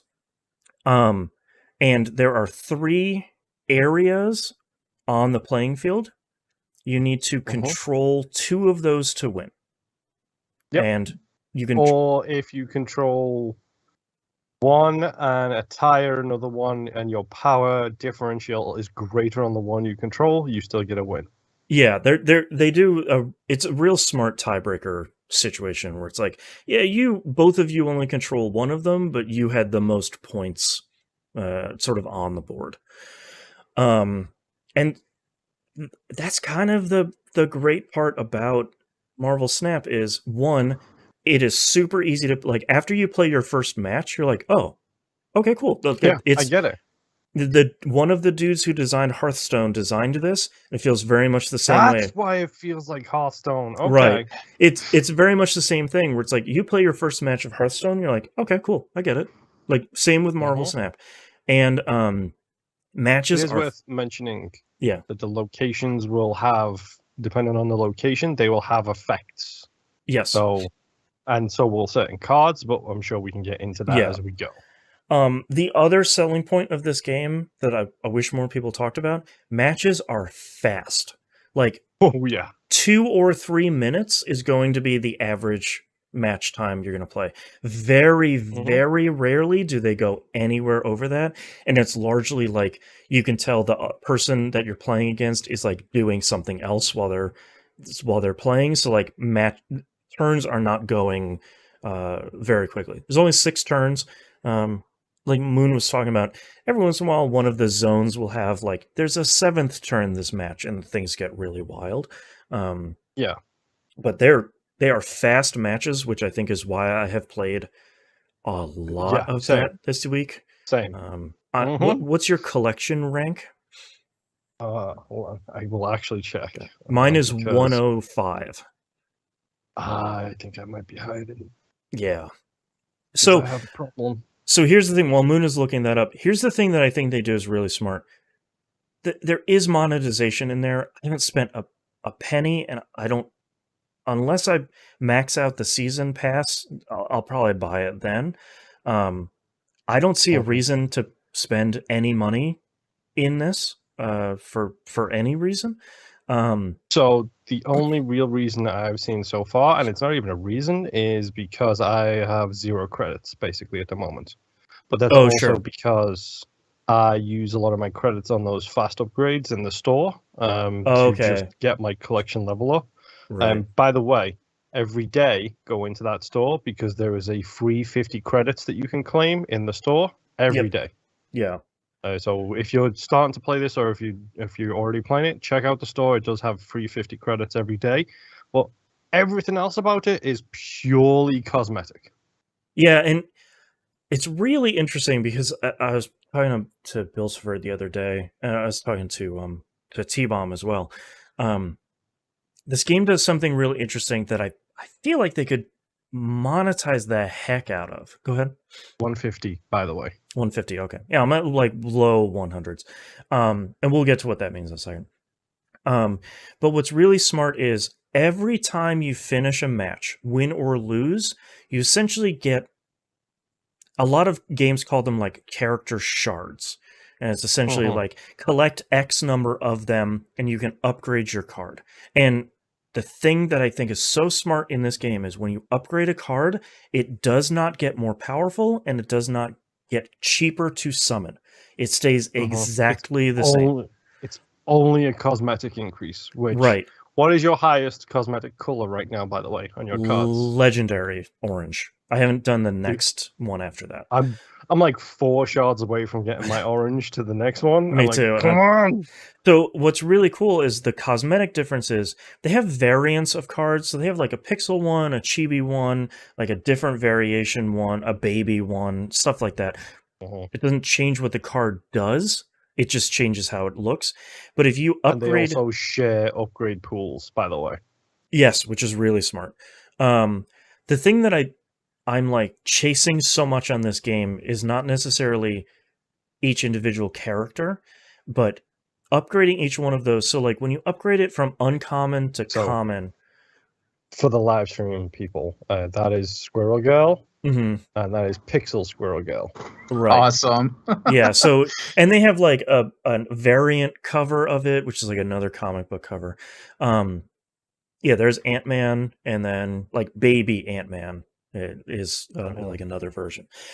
So what I think is really smart how they've done is when you upgrade a new card you've gotten to like the first tier, which is I think uncommon, the artwork breaks out of the frame of the card. So like the arms or explosions or whatever breaks out of the frame looks really cool. When you upgrade it from uncommon to rare, it then becomes a 3D card. So you use the accelerometer. It is worth mentioning that every time you do this, the movie voiceover world exclusive guy comes on and he goes, yes, frame break. That's right. 3D. It's very cool. But the 3D uses the accelerometer on a phone to like have the character and the card move independently. Move it up to purple, and the background or some of the character animates. If you move it up to legendary, the logo becomes golden and shiny. All of that stuff on paper sounds stupid. When you get a new card to switch to 3D and you can move your phone and see like Hawkeye move independently from his background, it is incredible every single time. It is the coolest and then the thing. animated is cool too, because then you'll get like, oh, this is Abomination and the background is on fire. So you can just, because he's already 3D, then you use that accelerometer and the fire moves in the background because it's animated too. Quicksilver has like the anime speed lines move behind him. Like it's really, really cool. And it's one of those things that I think you could easily monetize the hell out of, and they just don't care. Because, like I said, win or lose a match, you're going to get more of those shards, and you're going to get closer to upgrading one of your cards each match that you play. And that feels really, really great. And there's a lot of little effects. Like if you're watching the live stream, they just threw down a Sentinel, which pings out for another Sentinel to come. So like the card comes flying in with like the boost jets coming out of the bottom of the card, and it kind of flies in and lands. Like there's a lot of really cool Spider-Man little has effects. Webs that come off of his cards when he swings. So when you pick him up, he webs to the edge of the screen, and when you drop him, they let go. There's a lot of like really cool little effects there that I think make it pretty fun to play. Like the core gameplay is really good, especially with the matches being so fast, and having all that stuff. Like bringing Cyclops on the field, he does like the eye blast across the screen. It doesn't do anything. It just looks cool. And I've played a whole lot of this game this week, largely because I'm laying in bed at the end of the day, and I could play a bunch of matches, and I can spend like half an hour and play 10 matches. Like that is a lot. For my coffee in the microwave. I'll play a match or two. Quick round there. And it definitely is one of those games that doesn't feel like it has its hand out the entire time. We're like, $3 more, you could be having a lot more fun. $20 for this season pass. Like I'm leveling the season pass without buying the pass. It seems like it's $10, and there seems like there's quite a bit of good stuff in there.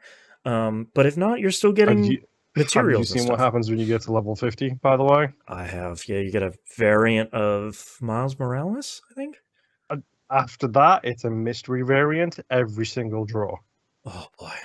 Yeah, they also do this thing where you can see. Oh, so what we were talking about is collection level. We need to cover that. Yeah. Yeah. Every time you upgrade a card, you get X number of points towards your collection level, and at like every 2 points, it seems like once you get a little bit in, you get a new thing. It's either some currency in the game, or usually it is a mystery card, which is like, it put it in directly into my veins, the idea that there's a mystery card in here. Every time I level up and I click on that and it shows me something cool, it's like, you have Odin now. It's like, yeah, I'm never going to use him because that's an expensive card, but man, that was cool. Boy. Yeah. Yeah, so like every time you upgrade a card, which you're getting the shards for every time you play, you're upgrading your collection level, which is a really good system because you're not buying card packs, you're not earning card packs, you're just very slowly building up your roster of cards by just playing the game and getting the stuff they're giving you for free. Like it feels really good. So I will say one of my favorite things about this is a free-to-play game, obviously, with microtransactions and all that jazz. My favorite thing, and I hope it doesn't happen down the line, is there's no guilds, there's no raids, there's no need to be a part of a... There's not a friends list? Like, there's no communication at all. Like, if... Ideally, it keeps all of that out of it, because I get fed up of games when the games become more of a job than my actual job. Right. And my actual job is pretty tough.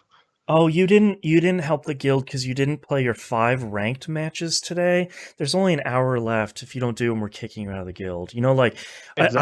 I was surprised. I didn't even know Bill Silver was playing it because there's no friends listed in the game. And thankfully they learned from Hearthstone, there's no communication between players. So there's no Rocket League thing. Nice save. And it's like, I get it. You're being a jerk. Thank you so much. Yeah. There's none of that. There is the snap function, which I've seen used. So basically, when you first start the game, as you play, you get rewarded points. It's 1 per game. If it goes to the final round, it doubles to 2. Yep. And that's basically a ranked thing. So that's your skill level, essentially. And if you don't care about it, you don't need to deal with it at all. Doesn't really matter. Yeah. The only thing you get for that is the higher you get in the quote-unquote ranked lists, which you're in by default. There is no separate list. You're just playing for these currencies, for this number. The further you get in that, you get different rewards, whatever. But if you are sure of victory, yes, you tap it and you snap, and the movie voice guy goes, snap. Yeah, he's very excited. And then it doubles everything. So at 10-4, it turns from 1. Well, at 10-1, it turns from 1 to 2. And then at 10-4, I think it is, it turns... Oh, no, at 10-6, it turns to 4. However, if both players snap, it goes to 8. Yes. And so if you win 8 points towards your rank. If you lose 8 points in your rank. Which, again... If that doesn't is matter at all. Yeah, like if that is don't fret about this. Like you don't stop playing because you rank down or something. Even if you rank down, you still get shards towards upgrading another card, which then upgrades your collection level. So like you're still making positive progress, even if your rank is kind of fluctuating. I do enjoy how in the video you have up, it shows that the other player is snapping. It just says, other player is assured of victory. They have snapped. Yes. That is the tutorial. Yeah, this is the tutorial for snapping of like, they know they're going to win, so they're going to get... They're going to make sure they get the most cubes they want. And it's also saying like, if you think you're not going to win... retreat early and like lose 1 cube instead of losing 8 if you really care about it. And when you first load into the game, you basically get bumped onto the rookie season, which is 2 essentially season pass worth of stuff. Once you've done those missions, it bumps you into the real one, which is the Symbiote Crisis one, I think it is. We're in the Spider-Man theme. Yeah, they're calling it like the October season right now. But it's fine. Like, let's talk about the missions. So you got the season pass missions, but then you also have daily missions and weekly missions. The weekly missions is just complete as a number of daily missions. I love this because the daily missions, you'll get 2, and then 4 hours later, you'll get another 2. And then 4 hours later, you'll get another 2 to a maximum of 6. I have enjoyed this aspect of it because I will complete those daily missions, and then turn it off and not play it again until I get more daily missions. You play like 4 or 5 missions, and you can usually, or 4 or 5 matches, and you can usually clear kind of all of the missions in there. And then by doing that as well, you're making progress towards the season pass missions, which you get 6 new every single week while the season pass is on, or whatever it is. But it's not play now, don't stop playing, stay here forever. It's hop in, do your missions, hop out, whatever. And what Moon was talking about with, because I usually play at night. So at night, at the end of the day, all of those missions are available at the beginning, and none of them have disappeared. So like, it's not like I didn't play this morning, so I missed out on 2 missions. I just have 6. Which is good, because there was always that weird, stupid FOMO at the end of the day. We were trying to cram in all this crap. 100%. Yep. Like, I have played a lot of this, but at the same time, I feel like I've barely played it, if that makes any sense to everybody. Yep. But it's one of those things where, like, I have loaded it up, played it when I wanted to and needed to, but there's been a time or two when it's like, well, I'm like, you know, I need one. It says play 200 energy of power, and I've played 190. I'm just gonna play until I do that. Yeah, I'm just gonna play another one. Yeah. And like Boston said, it's like 2-3 minutes a match usually, 5 at most if someone's dragging their heels. Yep. So far, this game is extremely balanced. This I will say. Yes. I used the default starter deck for a long time until like yesterday. Yep. And it worked fine. I was still winning matches. There was a lot of cards I was seeing that I obviously didn't have. So anytime you see a card for the first time, it will bring it to the front of the screen, say never seen before, and tell you what that card does. I really love that, because in so many of these games, you're just like, what is this card? Why does it have 30 power on it all? It's like, what are they playing? And it very clearly comes up and says, like, for every X, this card gets more Y more power. It's like, oh, okay, cool. Wow, they just stopped me with that. All right, cool. Like, there's like 2 main effects. There's an on reveal and ongoing. Yep. On reveal is when the card is flipped. It does the on reveal thing. Ongoing is it constantly goes. I just found the Cosmo Dog, whatever his name is, his special ability is he stops all ongoing powers. I've lost so many matches because I'm like, this is perfect. I'm going to do this. I'm going to put down Iron Man, which doubles your overall score on that area. I'm like, I'm going to put it down. They played Cosmo first, which means Iron Man didn't do anything. And I was like, that's okay. I lost. Cool. And he's a 0 power because his ongoing ability is so strong. Like it's really, really well balanced so far. And I've genuinely enjoyed playing it. I will say, this has got me doing something which Hearthstone never got me doing, which is I'm experimenting and creating my own decks. Like, I love playing Hearthstone. I stopped playing it because it became the World of Warcraft problem. Yes. Where it's like, oh, just another hour. Yeah, just a little bit more. Just one more, yeah. Okay. So I stopped playing that for that reason, because I was trying to do that free to play where instead of paying the $10 or whatever it was for the campaign, so I needed more gold, whatever. Oh, right. But with this, I'm just like, you know what? Let's just mess around. So I created a deck yesterday evening called Destroy the Cards, which is all about destroying cards. That's fun. So, for a good example of how this may work in my advantage is, so Squirrel Girl, when she gets flipped, she creates squirrels in every other panel or every other location. Carnage, when he gets revealed, he destroys every card at that location. Right.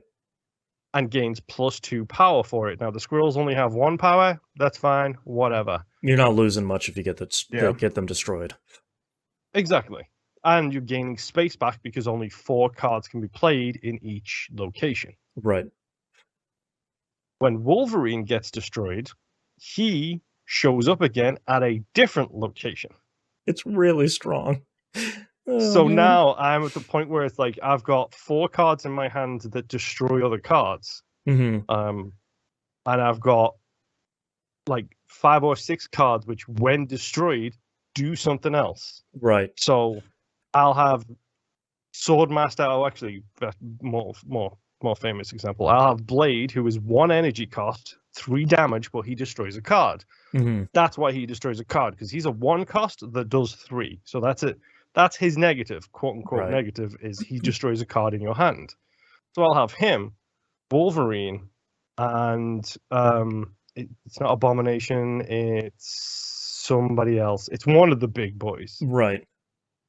But I'll have them in my hand, and basically what happens then is, if I throw Blade down and he destroys Wolverine, Wolverine in my hand gets destroyed, but puts himself on the deck for 0 cost. Right. Yeah. So that's a 3 energy, 3 power card on the deck that I For didn't free. have to pay the money for, or the Right. energy for, to get him down, because he's been destroyed from my hand. Mm-hmm. Yeah. If I threw him down with a squirrel, for example, and then Carnage into that, or Colossus on that table, Colossus can't be destroyed. So Right. Carnage gets down there, destroys 2 cards, gets 6 power because he quote unquote destroyed Colossus, but Colossus can't be destroyed. Mm. So Carnage gets plus 6 power from them 3 cards, but Colossus stays there because he can't be destroyed. Yeah. Apocalypse is who I was thinking of. Oh, right. When you discard this from your hand, put it back with plus 4 power. Oh, that's strong. And he's a 6/8, so 6 energy cost. So he can only be used on the last turn. Mm-hmm. 8 is how much damage he does. I had a run where I had an ongoing effects were done twice thing. Right. And I threw Blade Master down, who killed Apocalypse, turned him from 8 to 12. Mm-hmm. He was the only card in my hand, so he got destroyed again. I went from 12 to 16. Oh, and then boy. the very next turn, I had Blade, so I threw him on the double effects as well, and then he went from 16 to 20, and from 20 to 24. It's like, do I throw him down and Iron Man down? Maybe. Right. Let's turn this into like a 2-card mess up kind of thing. Mm-hmm. It's super balanced. It's super fun.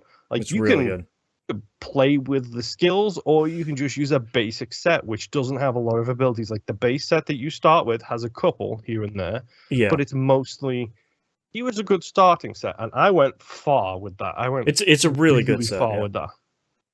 And like playing with my destroyed cards deck, it's like, okay, I need to get rid of Namor from this deck, because when he plays, but when he's in a slot by himself, he gains +5. But it's like, no, I'm all about getting them free ones on the other squares. Yeah. Because then I can destroy them with Carnage, and then Carnage jumps up in power to go into those spaces. Right. I also do so much fun. I do have to say that it is out on iOS and Android. It's also out on PC, but the PC version at the moment is just the mobile version.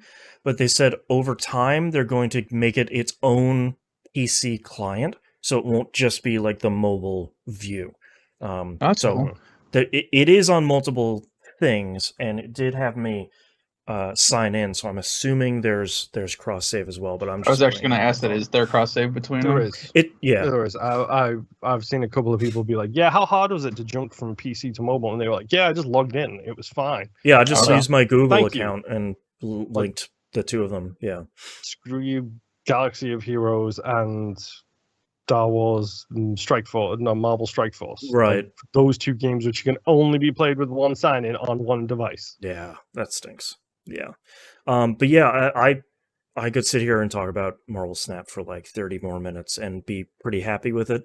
And I'm just having a blast. I really recommend this one, largely because it's always my concern with free-to-play games of like, when's the other shoe gonna drop? Like, when are they gonna pull the rug out from under you and be like, haha, I got you. If you want to keep playing, it's $25. But it's so far. That's what I'm concerned about with Pop Village or whatever it's called. Right. Okay, what's the level I need to pay to get through? Right. And so far, you and I have both played a lot of this based on our collection level, and there doesn't seem to be any of that sort of lurking in the dark corners or anything. So it seems that's what I've seen. Yeah, it's great. I highly, highly recommend it. Marvel Snap, go check it out. That's all I've been playing this week. So let's take a break. Yep. Nim's already got it, I can tell. Yep. Maybe. All right, I'm gonna take a quick break. I'll be right back in like 2 minutes. Okay. Yep. Yeah, you'll go against Death and then somebody else, somebody in red, and they will that will be the characters you quote unquote face in like the play screen. When you face those two, that's the official end of the tutorial. Okay. Yeah, I'm already I got like level something. I've just got 3 daily missions now. But it's simple. It's like win a location with only 1 card. That's a little harder, but that's called a hard mission. Play cards, play 15 cards, which is easy enough. And then play 2 cost cards, which I do by default because a whole bunch of my deck is like my destroyed cards deck is like all like mostly 1s and 2s. Because it's just like, yeah. I was gonna say that's where most of my stuff is right now too.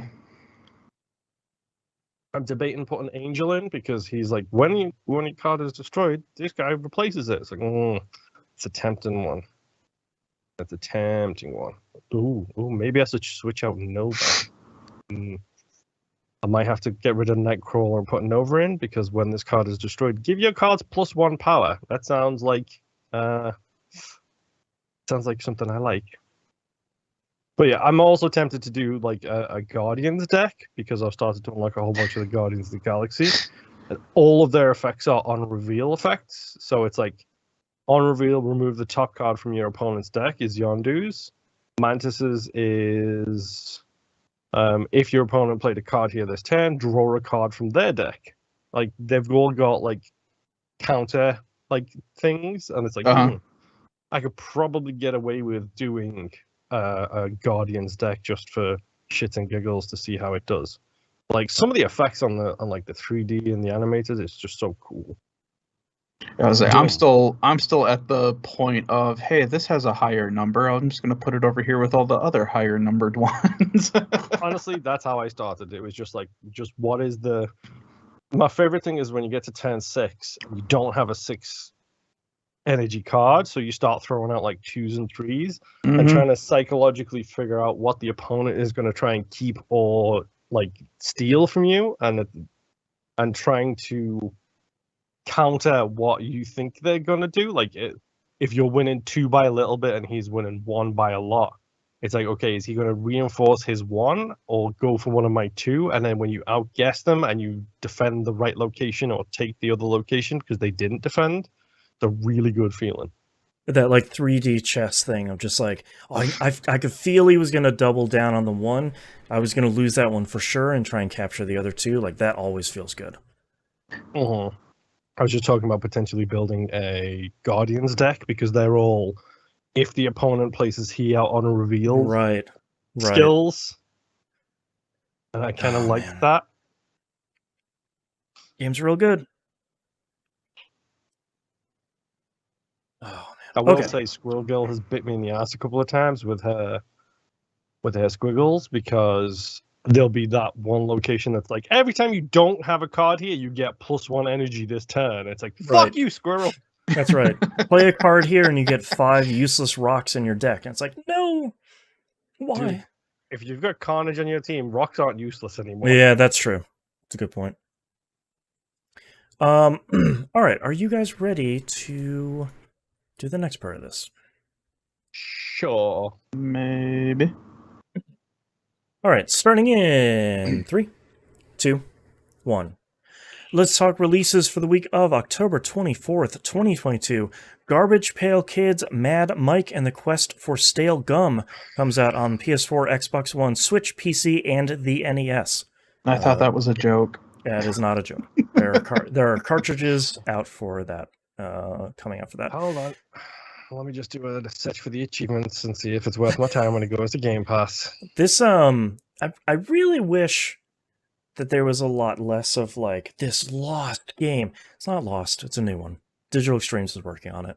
Like, just, it's a brand new one. It looks fine. It looks like it's very much a fairly faithful homage to that era. It seems pretty okay. Next game here is Saturnalia. Comes out PS4, PS5, Xbox One, Series console, Switch, and PC. This is... I really recommend people checking out a gameplay trailer of this. The art style here is certainly not anything I've seen before. It's kind of like a sketchy, kind of cross-hatched kind of artwork thing, but in motion, which I don't think we usually get a lot of. Not really. Well, at least not as far as I know. So it seems like it's kind of like a horror mystery thing, almost like a kind of adventure game sort of thing. So that looks cool. Looks like a pretty unique thing. Next game here, Signalis, I'm not sure. Comes out PS4, Xbox One, Switch, and PC. This is Game Pass day and date.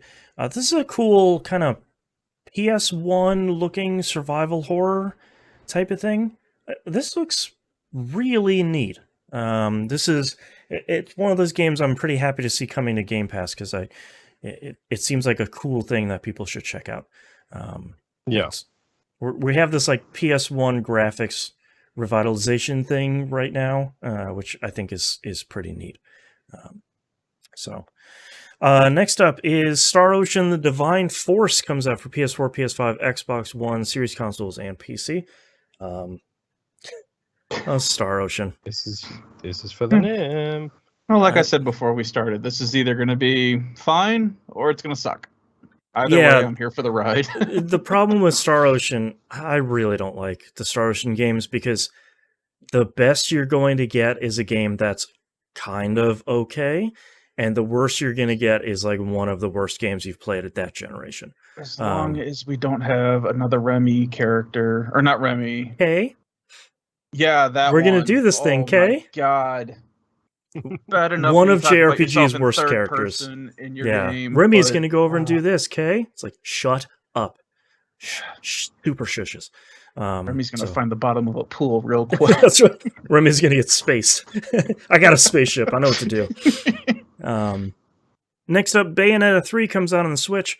I'm sure you've heard about this because of the super voice acting controversy that happened these last couple weeks.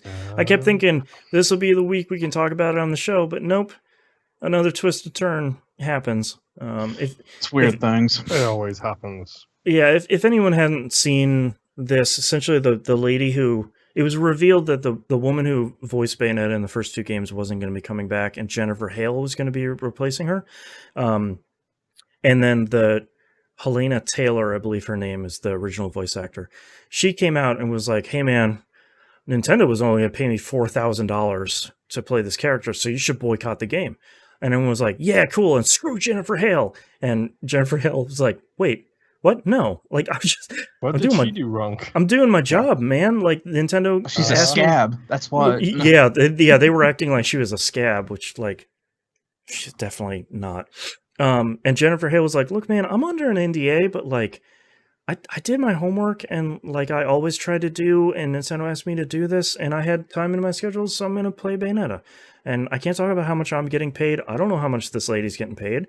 Could you, like, she's me alone and let me do my job?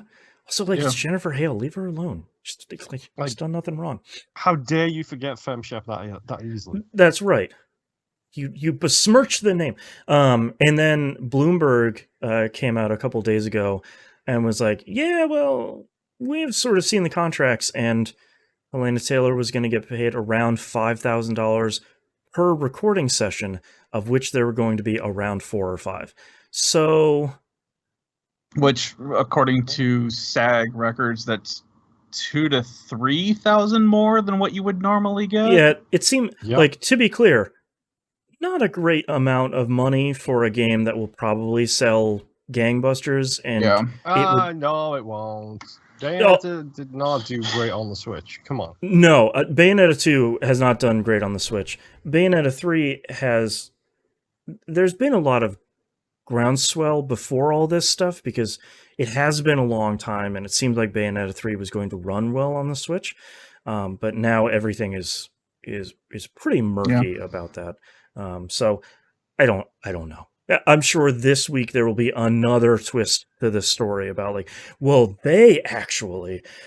So, I don't know. Make your own decision for Bayonetta 3. Yeah, buy the game or don't. Yeah, I'm or you of could the just play the opinion first that one. both sides are incorrect, and this just needs to be looked at as a whole. Right. So, It would be great if voice actors would get a percentage of profits, or, like the developers of video games could get a percentage as well. That would be super great. the whole people thing making needs the to be thing. looked at, as we've always said. There Yeah. shouldn't be death marches on a freaking video game. Right. Especially like a Lego Star Wars game should not have crunch, guys. Like, come on. Okay. So make your own choice. I think the first Bayonetta is probably on Game Pass, and it's on backwards compatibility on Xbox anyways, and you probably own it, so you could also go play that, and that game is really good too. I guess speaking of crunch death marches, Call of Duty Modern Warfare 2 comes out. PS4, PS5, Xbox One Series consoles, and PC. I have seen a lot of previews and a lot of video game reviewers and whatnot talking about it a lot this week. It seemed like the embargo lifted this week, and a lot of the people are saying like, yeah, it's good. It's Call of Duty. You know what you're getting into. Like, no shade. It's just sort of like it's not more of the really, same. Yeah, it's not breaking ground on this one. Like, not going to space in this one. Am I right? Say that this is a fantastic campaign with horrendously bad ending. Okay. All right. So well, very Call of Duty, if I'm completely honest. I need to see that ending now. Goodness. You were the bad guy all along. A twist. Next up, Next up, we got 3 Resident Evil games coming out this week, kind of. Resident Evil Reverse comes out PS4, Xbox One, and PC. It's a multiplayer PvP shooter Resident Evil game that apparently is free for owners of Resident Evil Village and Village Gold Edition. Dude, they announced this with Village. Like, legitimately, they announced this when I Village didn't remember this at all. But guess what? Village was so good, nobody cared. Mm-hmm. Like, I know, I still have to pick that up. Yeah, they're all like 7 too. They're all like, hey, look at this tall lady. PvP what now? Anyways. Oh, dude, they messed with that too in one of the updates. We'll talk about that here in a second, yeah. So that's coming out. Resident Evil Village is coming out to Switch and Mac. They announced this week, and we'll talk about it in our news stories, they announced a bunch of Resident Evil stuff for the cloud on Switch. I'm not 100% sure if Village is on the cloud. I'm going to assume it is, because like 1, 2, 3, and 4 were also on the cloud. So, just do some research first, please. And then Resident Evil Village Winters' expansion comes out PS4, PS5, Xbox One, Series Consoles, Stadia, RIP, RIP, and PC. There's the key art for this has a whole lot coming out on the Stadia. Yes, RIP. The key art for this game has a whole lot of characters on it. I know the Lady D is a little bit shorter in this, you cowards. Yeah. Which is it's really funny. I hope she's like a teenager in this and she's just like 2 inches shorter. That would be really great. I don't know the story of this game at all. It stars, she's probably about 15 years older, so she might have shrunk a little bit. Well, and it sounds like with the update, it changes her actual size in the proper Resident Evil 8 game as well, which was you cowards. Kind of the quote unquote side uproar. Right. Like, no one's really angry, but there were a lot of people like, wait a minute. It's a lot of like, bummer. Yeah. How is mommy supposed to stomp me now? That's right. Yeah, we're asking the important questions here. So all of that is coming out. We'll talk more Resident Evil here in a minute. And then Gunfire Reborn is coming out to Xbox One and Series consoles. This is Game Pass day and date. This has been out on PC and in early access for what feels like 15 years. And it is a roguelike first-person shooter kind of dungeon crawling thing. People seem to love this game. So it's finally out on Xbox. I don't think it's on PlayStation platforms quite yet.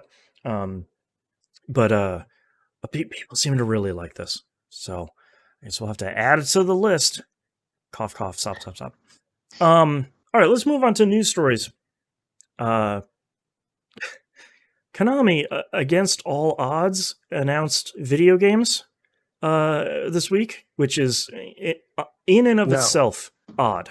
They have to be video games that you play on a pachinko table. That's right. Yeah, it's on the screen on the So they announced a whole grip of Silent Hill video games. And of course, because it's Konami, they said, like, we got a live stream, we're going to do it. The live stream comes up. Instead of live streaming it, they just uploaded the video. So, like, people were just like, oh, you just put up the hour-long video, scrub, this game, scrub, that game, scrub. So, Konami is just like, oh, whoops, those are different things. So, Konami, I really appreciate in 2022, you still can't get it together. There's one constant in the video game industry, and it's you just can't do it. Did they hire Nintendo's online manager? Maybe, I don't know. I would love to work at Konami just to see what happens there right now. That's right. Yeah. So the first thing they announced here was the Silent Hill 2 remake. This has been rumored for, I feel like, 6 months at this point.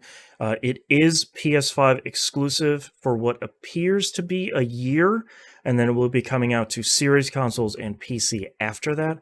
That's not super firm. I don't think I have personally seen Konami come out and be like, oh yeah, it's a year-long exclusive. So hopefully it is. Be great if it was shorter. Be great if it wasn't exclusive. But yeah, but at the same time, just like Bayonetta, we ain't getting a Silent Hill 2 remake unless somebody pays exclusivity rights. 100%. Yeah, Sony's coughing up some cash, and you forget we already had a Silent 2 remake and it sucked. No, a good Silent Hill. That's right. Remake. Hopefully this one will get functional right. Silent One Hill with remake. fog. By the way, I have that remake.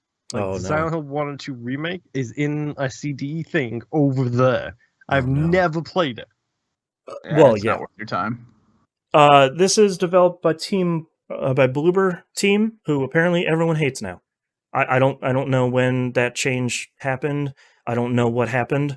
Every time I try and figure out. Go ahead. I can tell you why. I Sure. can tell you exactly why. Because you retweeted something this week, which I agree with. Mm-hmm. Start appreciating 6 out of 10 games.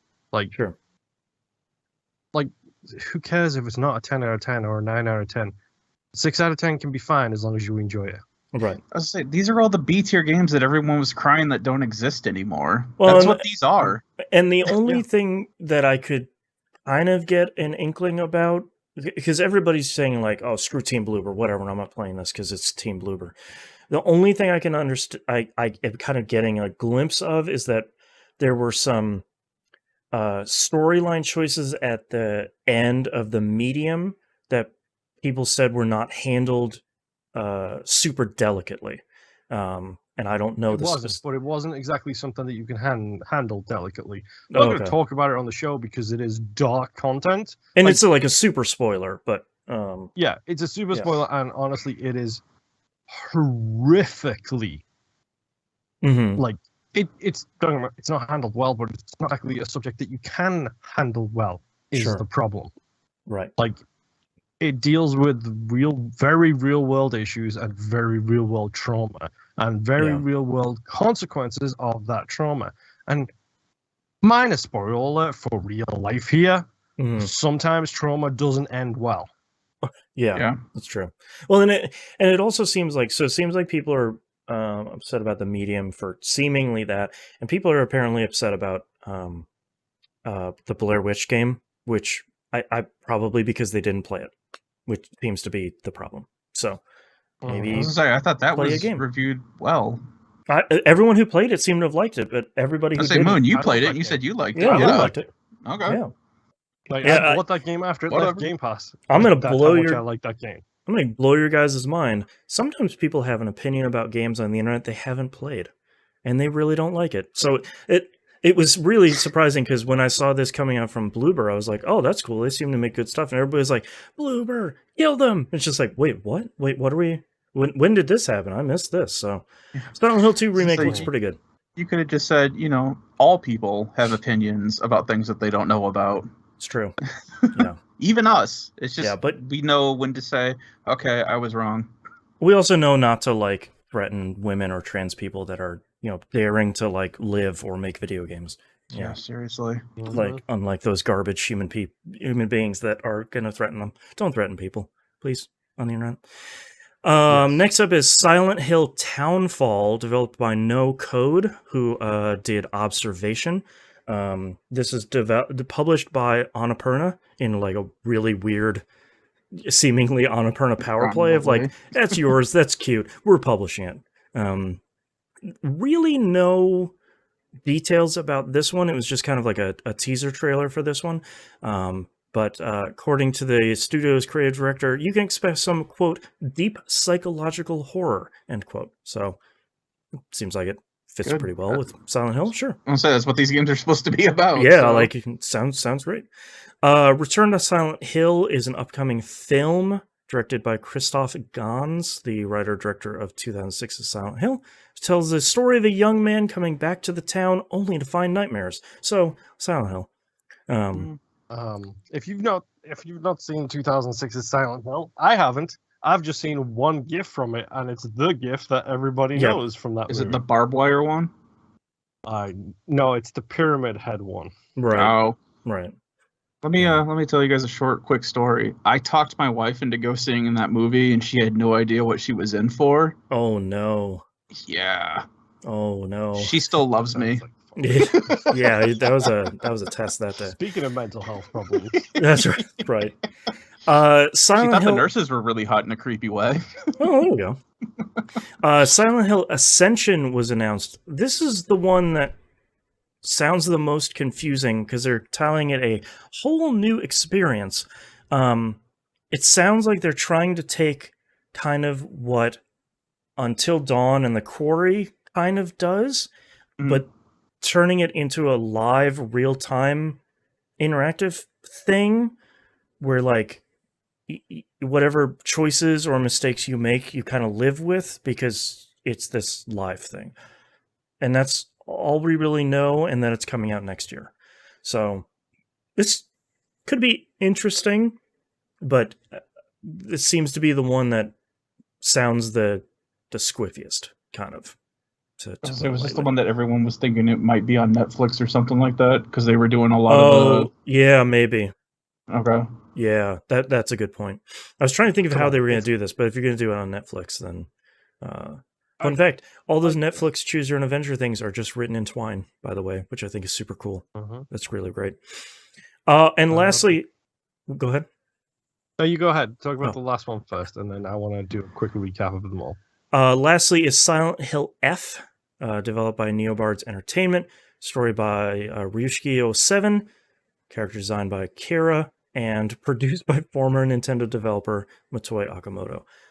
If you don't know any of those names, they're fairly big in the kind of Japanese indie scene. And this is, Konami is kind of touting this as the next big mainline Silent Hill game. So it seems like that's the kind of big release out of all of them. The other ones seem to be kind of side stories or kind of experimentations. But F seems to be the big main one. Okay. Go ahead, man. You ready for my tin hat conspiracy theory moment here? Sure. Silent Hill 2 remake only gets made because PlayStation is paying for exclusivity. I think that seems safe, yeah. Also, Bloober Team can work on a tight budget. We've seen that with their games in the past. That's true. Townfall is only being made because it's No Code, who did make Observation and Stories Untold, again, on a minimal budget, so they've probably siphoned some of that PlayStation money over to that team, and that's how they're making that one. And Annapurna is probably publishing that to just say, like, look, they needed some extra cash. We're going to make the merchandise and stuff. We're going to publish it. Exactly. Yeah. Return to Silent Hill, the film, is being made because all movies are tax write-offs. Thanks, Warner Brothers, for bringing that into stark contrast again. Silent Hill Ascension, Netflix is going to be co-paying on that, like Nib said, so that Netflix is paying for Right. Oh, no. Hill F. If they fail, Silent Hill F gets cancelled. And that's why it's Silent Hill F. That's right. Failure. Silent Hill failure. Right. Oh, man.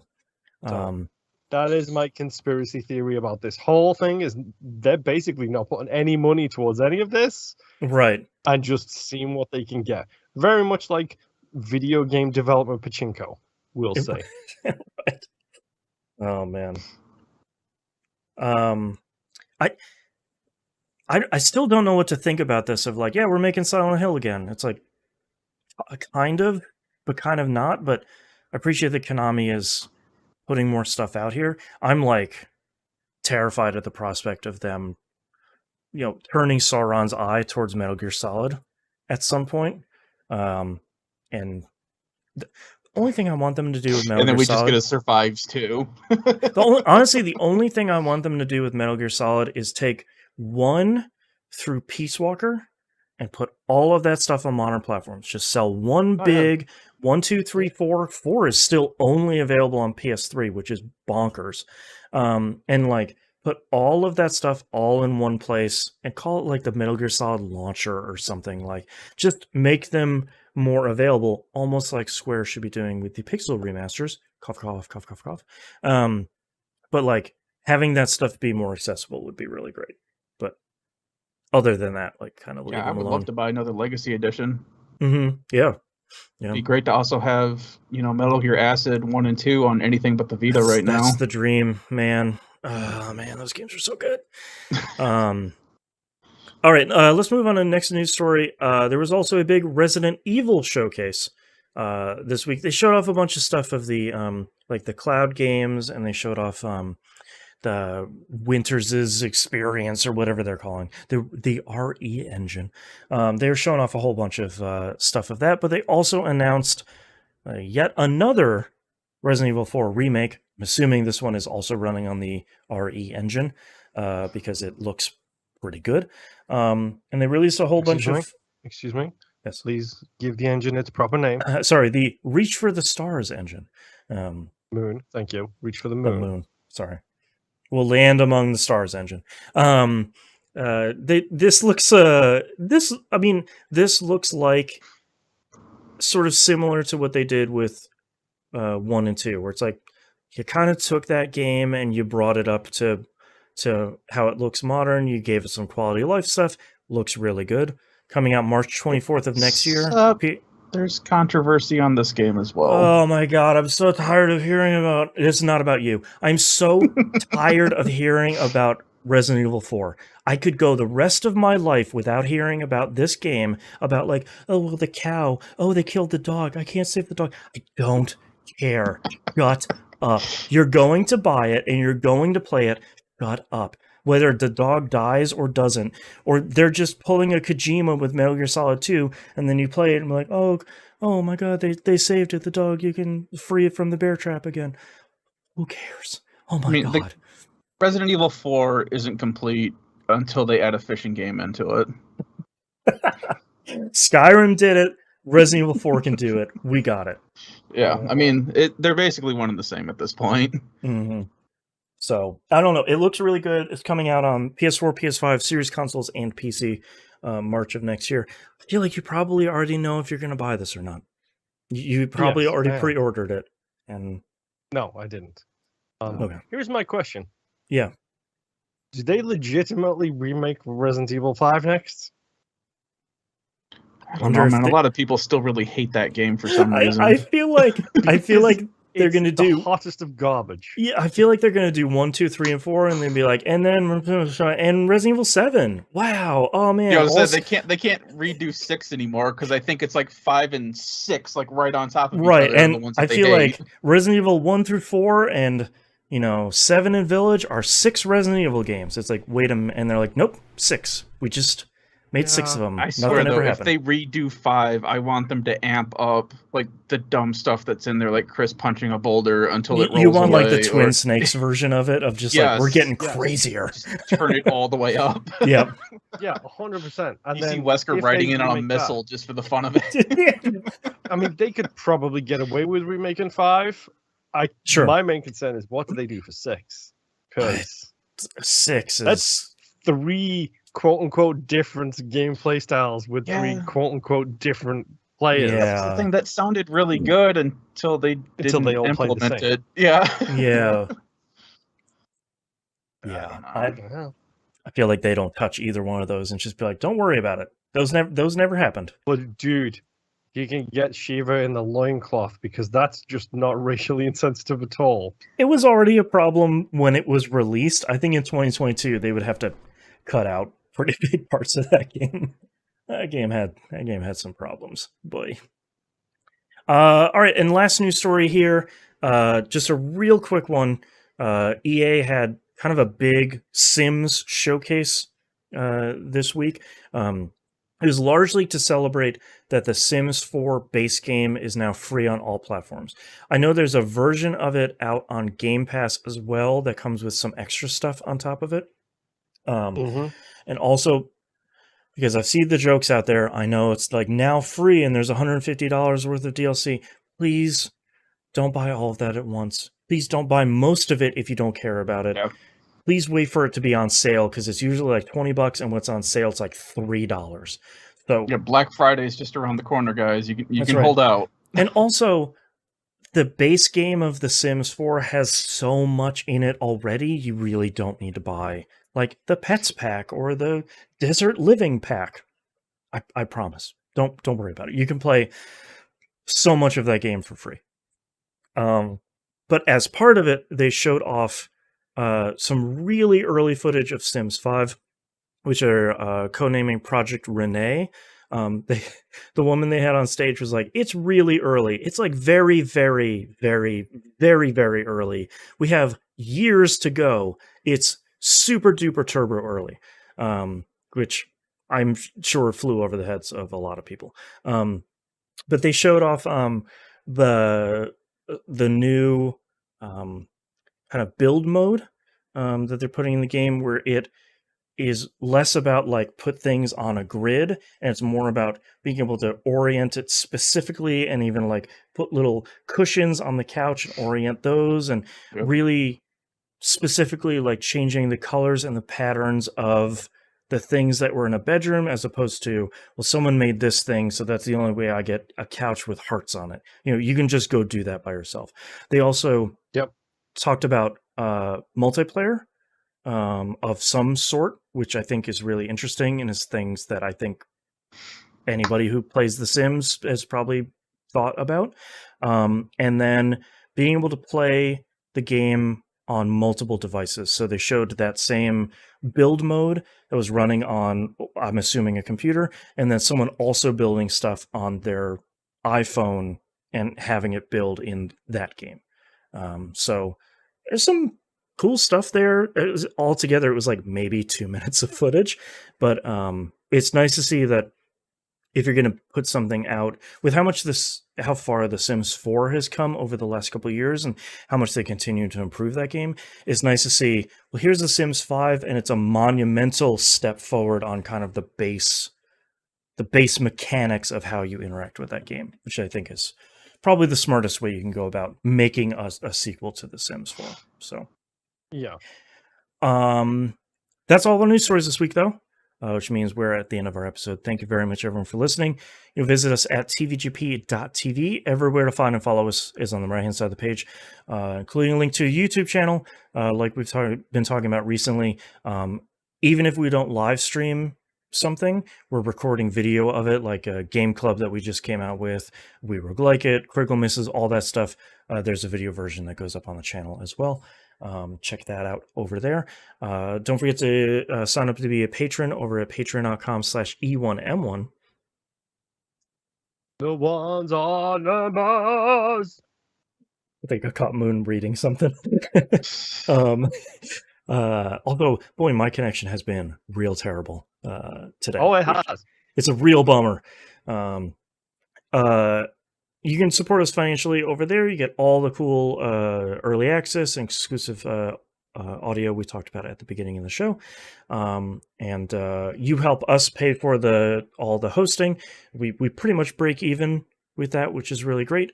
If you have some very rich friends, please send them our way so we can buy new hardware and computers and stuff. If you can't support us financially, totally understand. The times, they do be tight.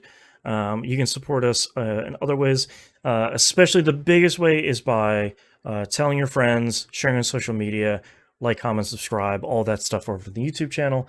I know it's a meme, but that stuff genuinely does work. And word of mouth does really help any podcast or video series or streamer or VTuber, whatever you like and you enjoy. Number one, go tell them you enjoy their stuff. But number two, go share, because both of those things make a big difference. Thank you very much, everyone, for listening. We'll see you all next week. Bye. Bye. Wanted to say, at the very least, don't send death threats to people. It is the bare minimum. Like I said, like I always say, it costs nothing to say nothing. Just shut your trap. All right, Nimp, what do you have for titles? I have... Oh, you got your wife vaping. I will get my 60 gigs back. Super cheating. Never played a Lego game solo. Your currencies are crime. And I'm going to call it Kingdom Hearts. Closet spheres. And you're still double strapping. Moon, what do you have? Co-host deficiencies. Touch grass. Peppermint mellow. They changed the Batman combat. It's a face button. You can call me Dick. Currencies are crime. I'm guessing that last one got a veto, by the way. That's why I didn't write it down. That's right. I had to write it down anyway. Yep, it needs to be on the record. I wanna glide with 3 full stops after each one. Mm-hmm. Single full stops after each one. The crackdown problem. He'll be vanished. COD of War. Broke the game. Double strapping it. Frame break. Besmirched the name. No English and Silent Hill failure. I have you got your wife into vaping? Question mark. Your currencies are crime, super cheating. I'm gonna call it Kingdom Hearts, and I wanna glide. I feel like my leader here is your currencies are crimes. Yeah, honestly, that's the one that probably stands out the most right now. That's just a fun combination of words. I'll say because my next runner-up is your wife is vaping. Yeah. It's also a really strong one. I'm going to vote for the crimes one. Currencies are crimes. Works for me. All right. Circling. Let me know when you're ready. I am ready. I'm Googling. Hold on. Crime statistics, Gotham City, 1999. Is it illegal to... ... That's right. Did Batman ever... I'm from a different country, so I have to look this stuff up. Shut up. Oh, gun violence, 100%. Whatever it is. Yeah. Oh, man. I got to close this browser because I'm just looking at Dying Light 2 gameplay here. Just being like, what is going on here? It's a fun game. It's just really weird. All right, starting in 3, 2, 1. This is That Video Game Podcast, episode 783 for October 24th, 2022. Your currencies are crimes. How many misdemeanors is a felony? Petty larceny, it's small time change, but grand larceny, that's where it's at. All right. Thank you very much, everyone, for listening and watching. We greatly appreciate it. We hope to see you next week. Bye. Bye. Bye.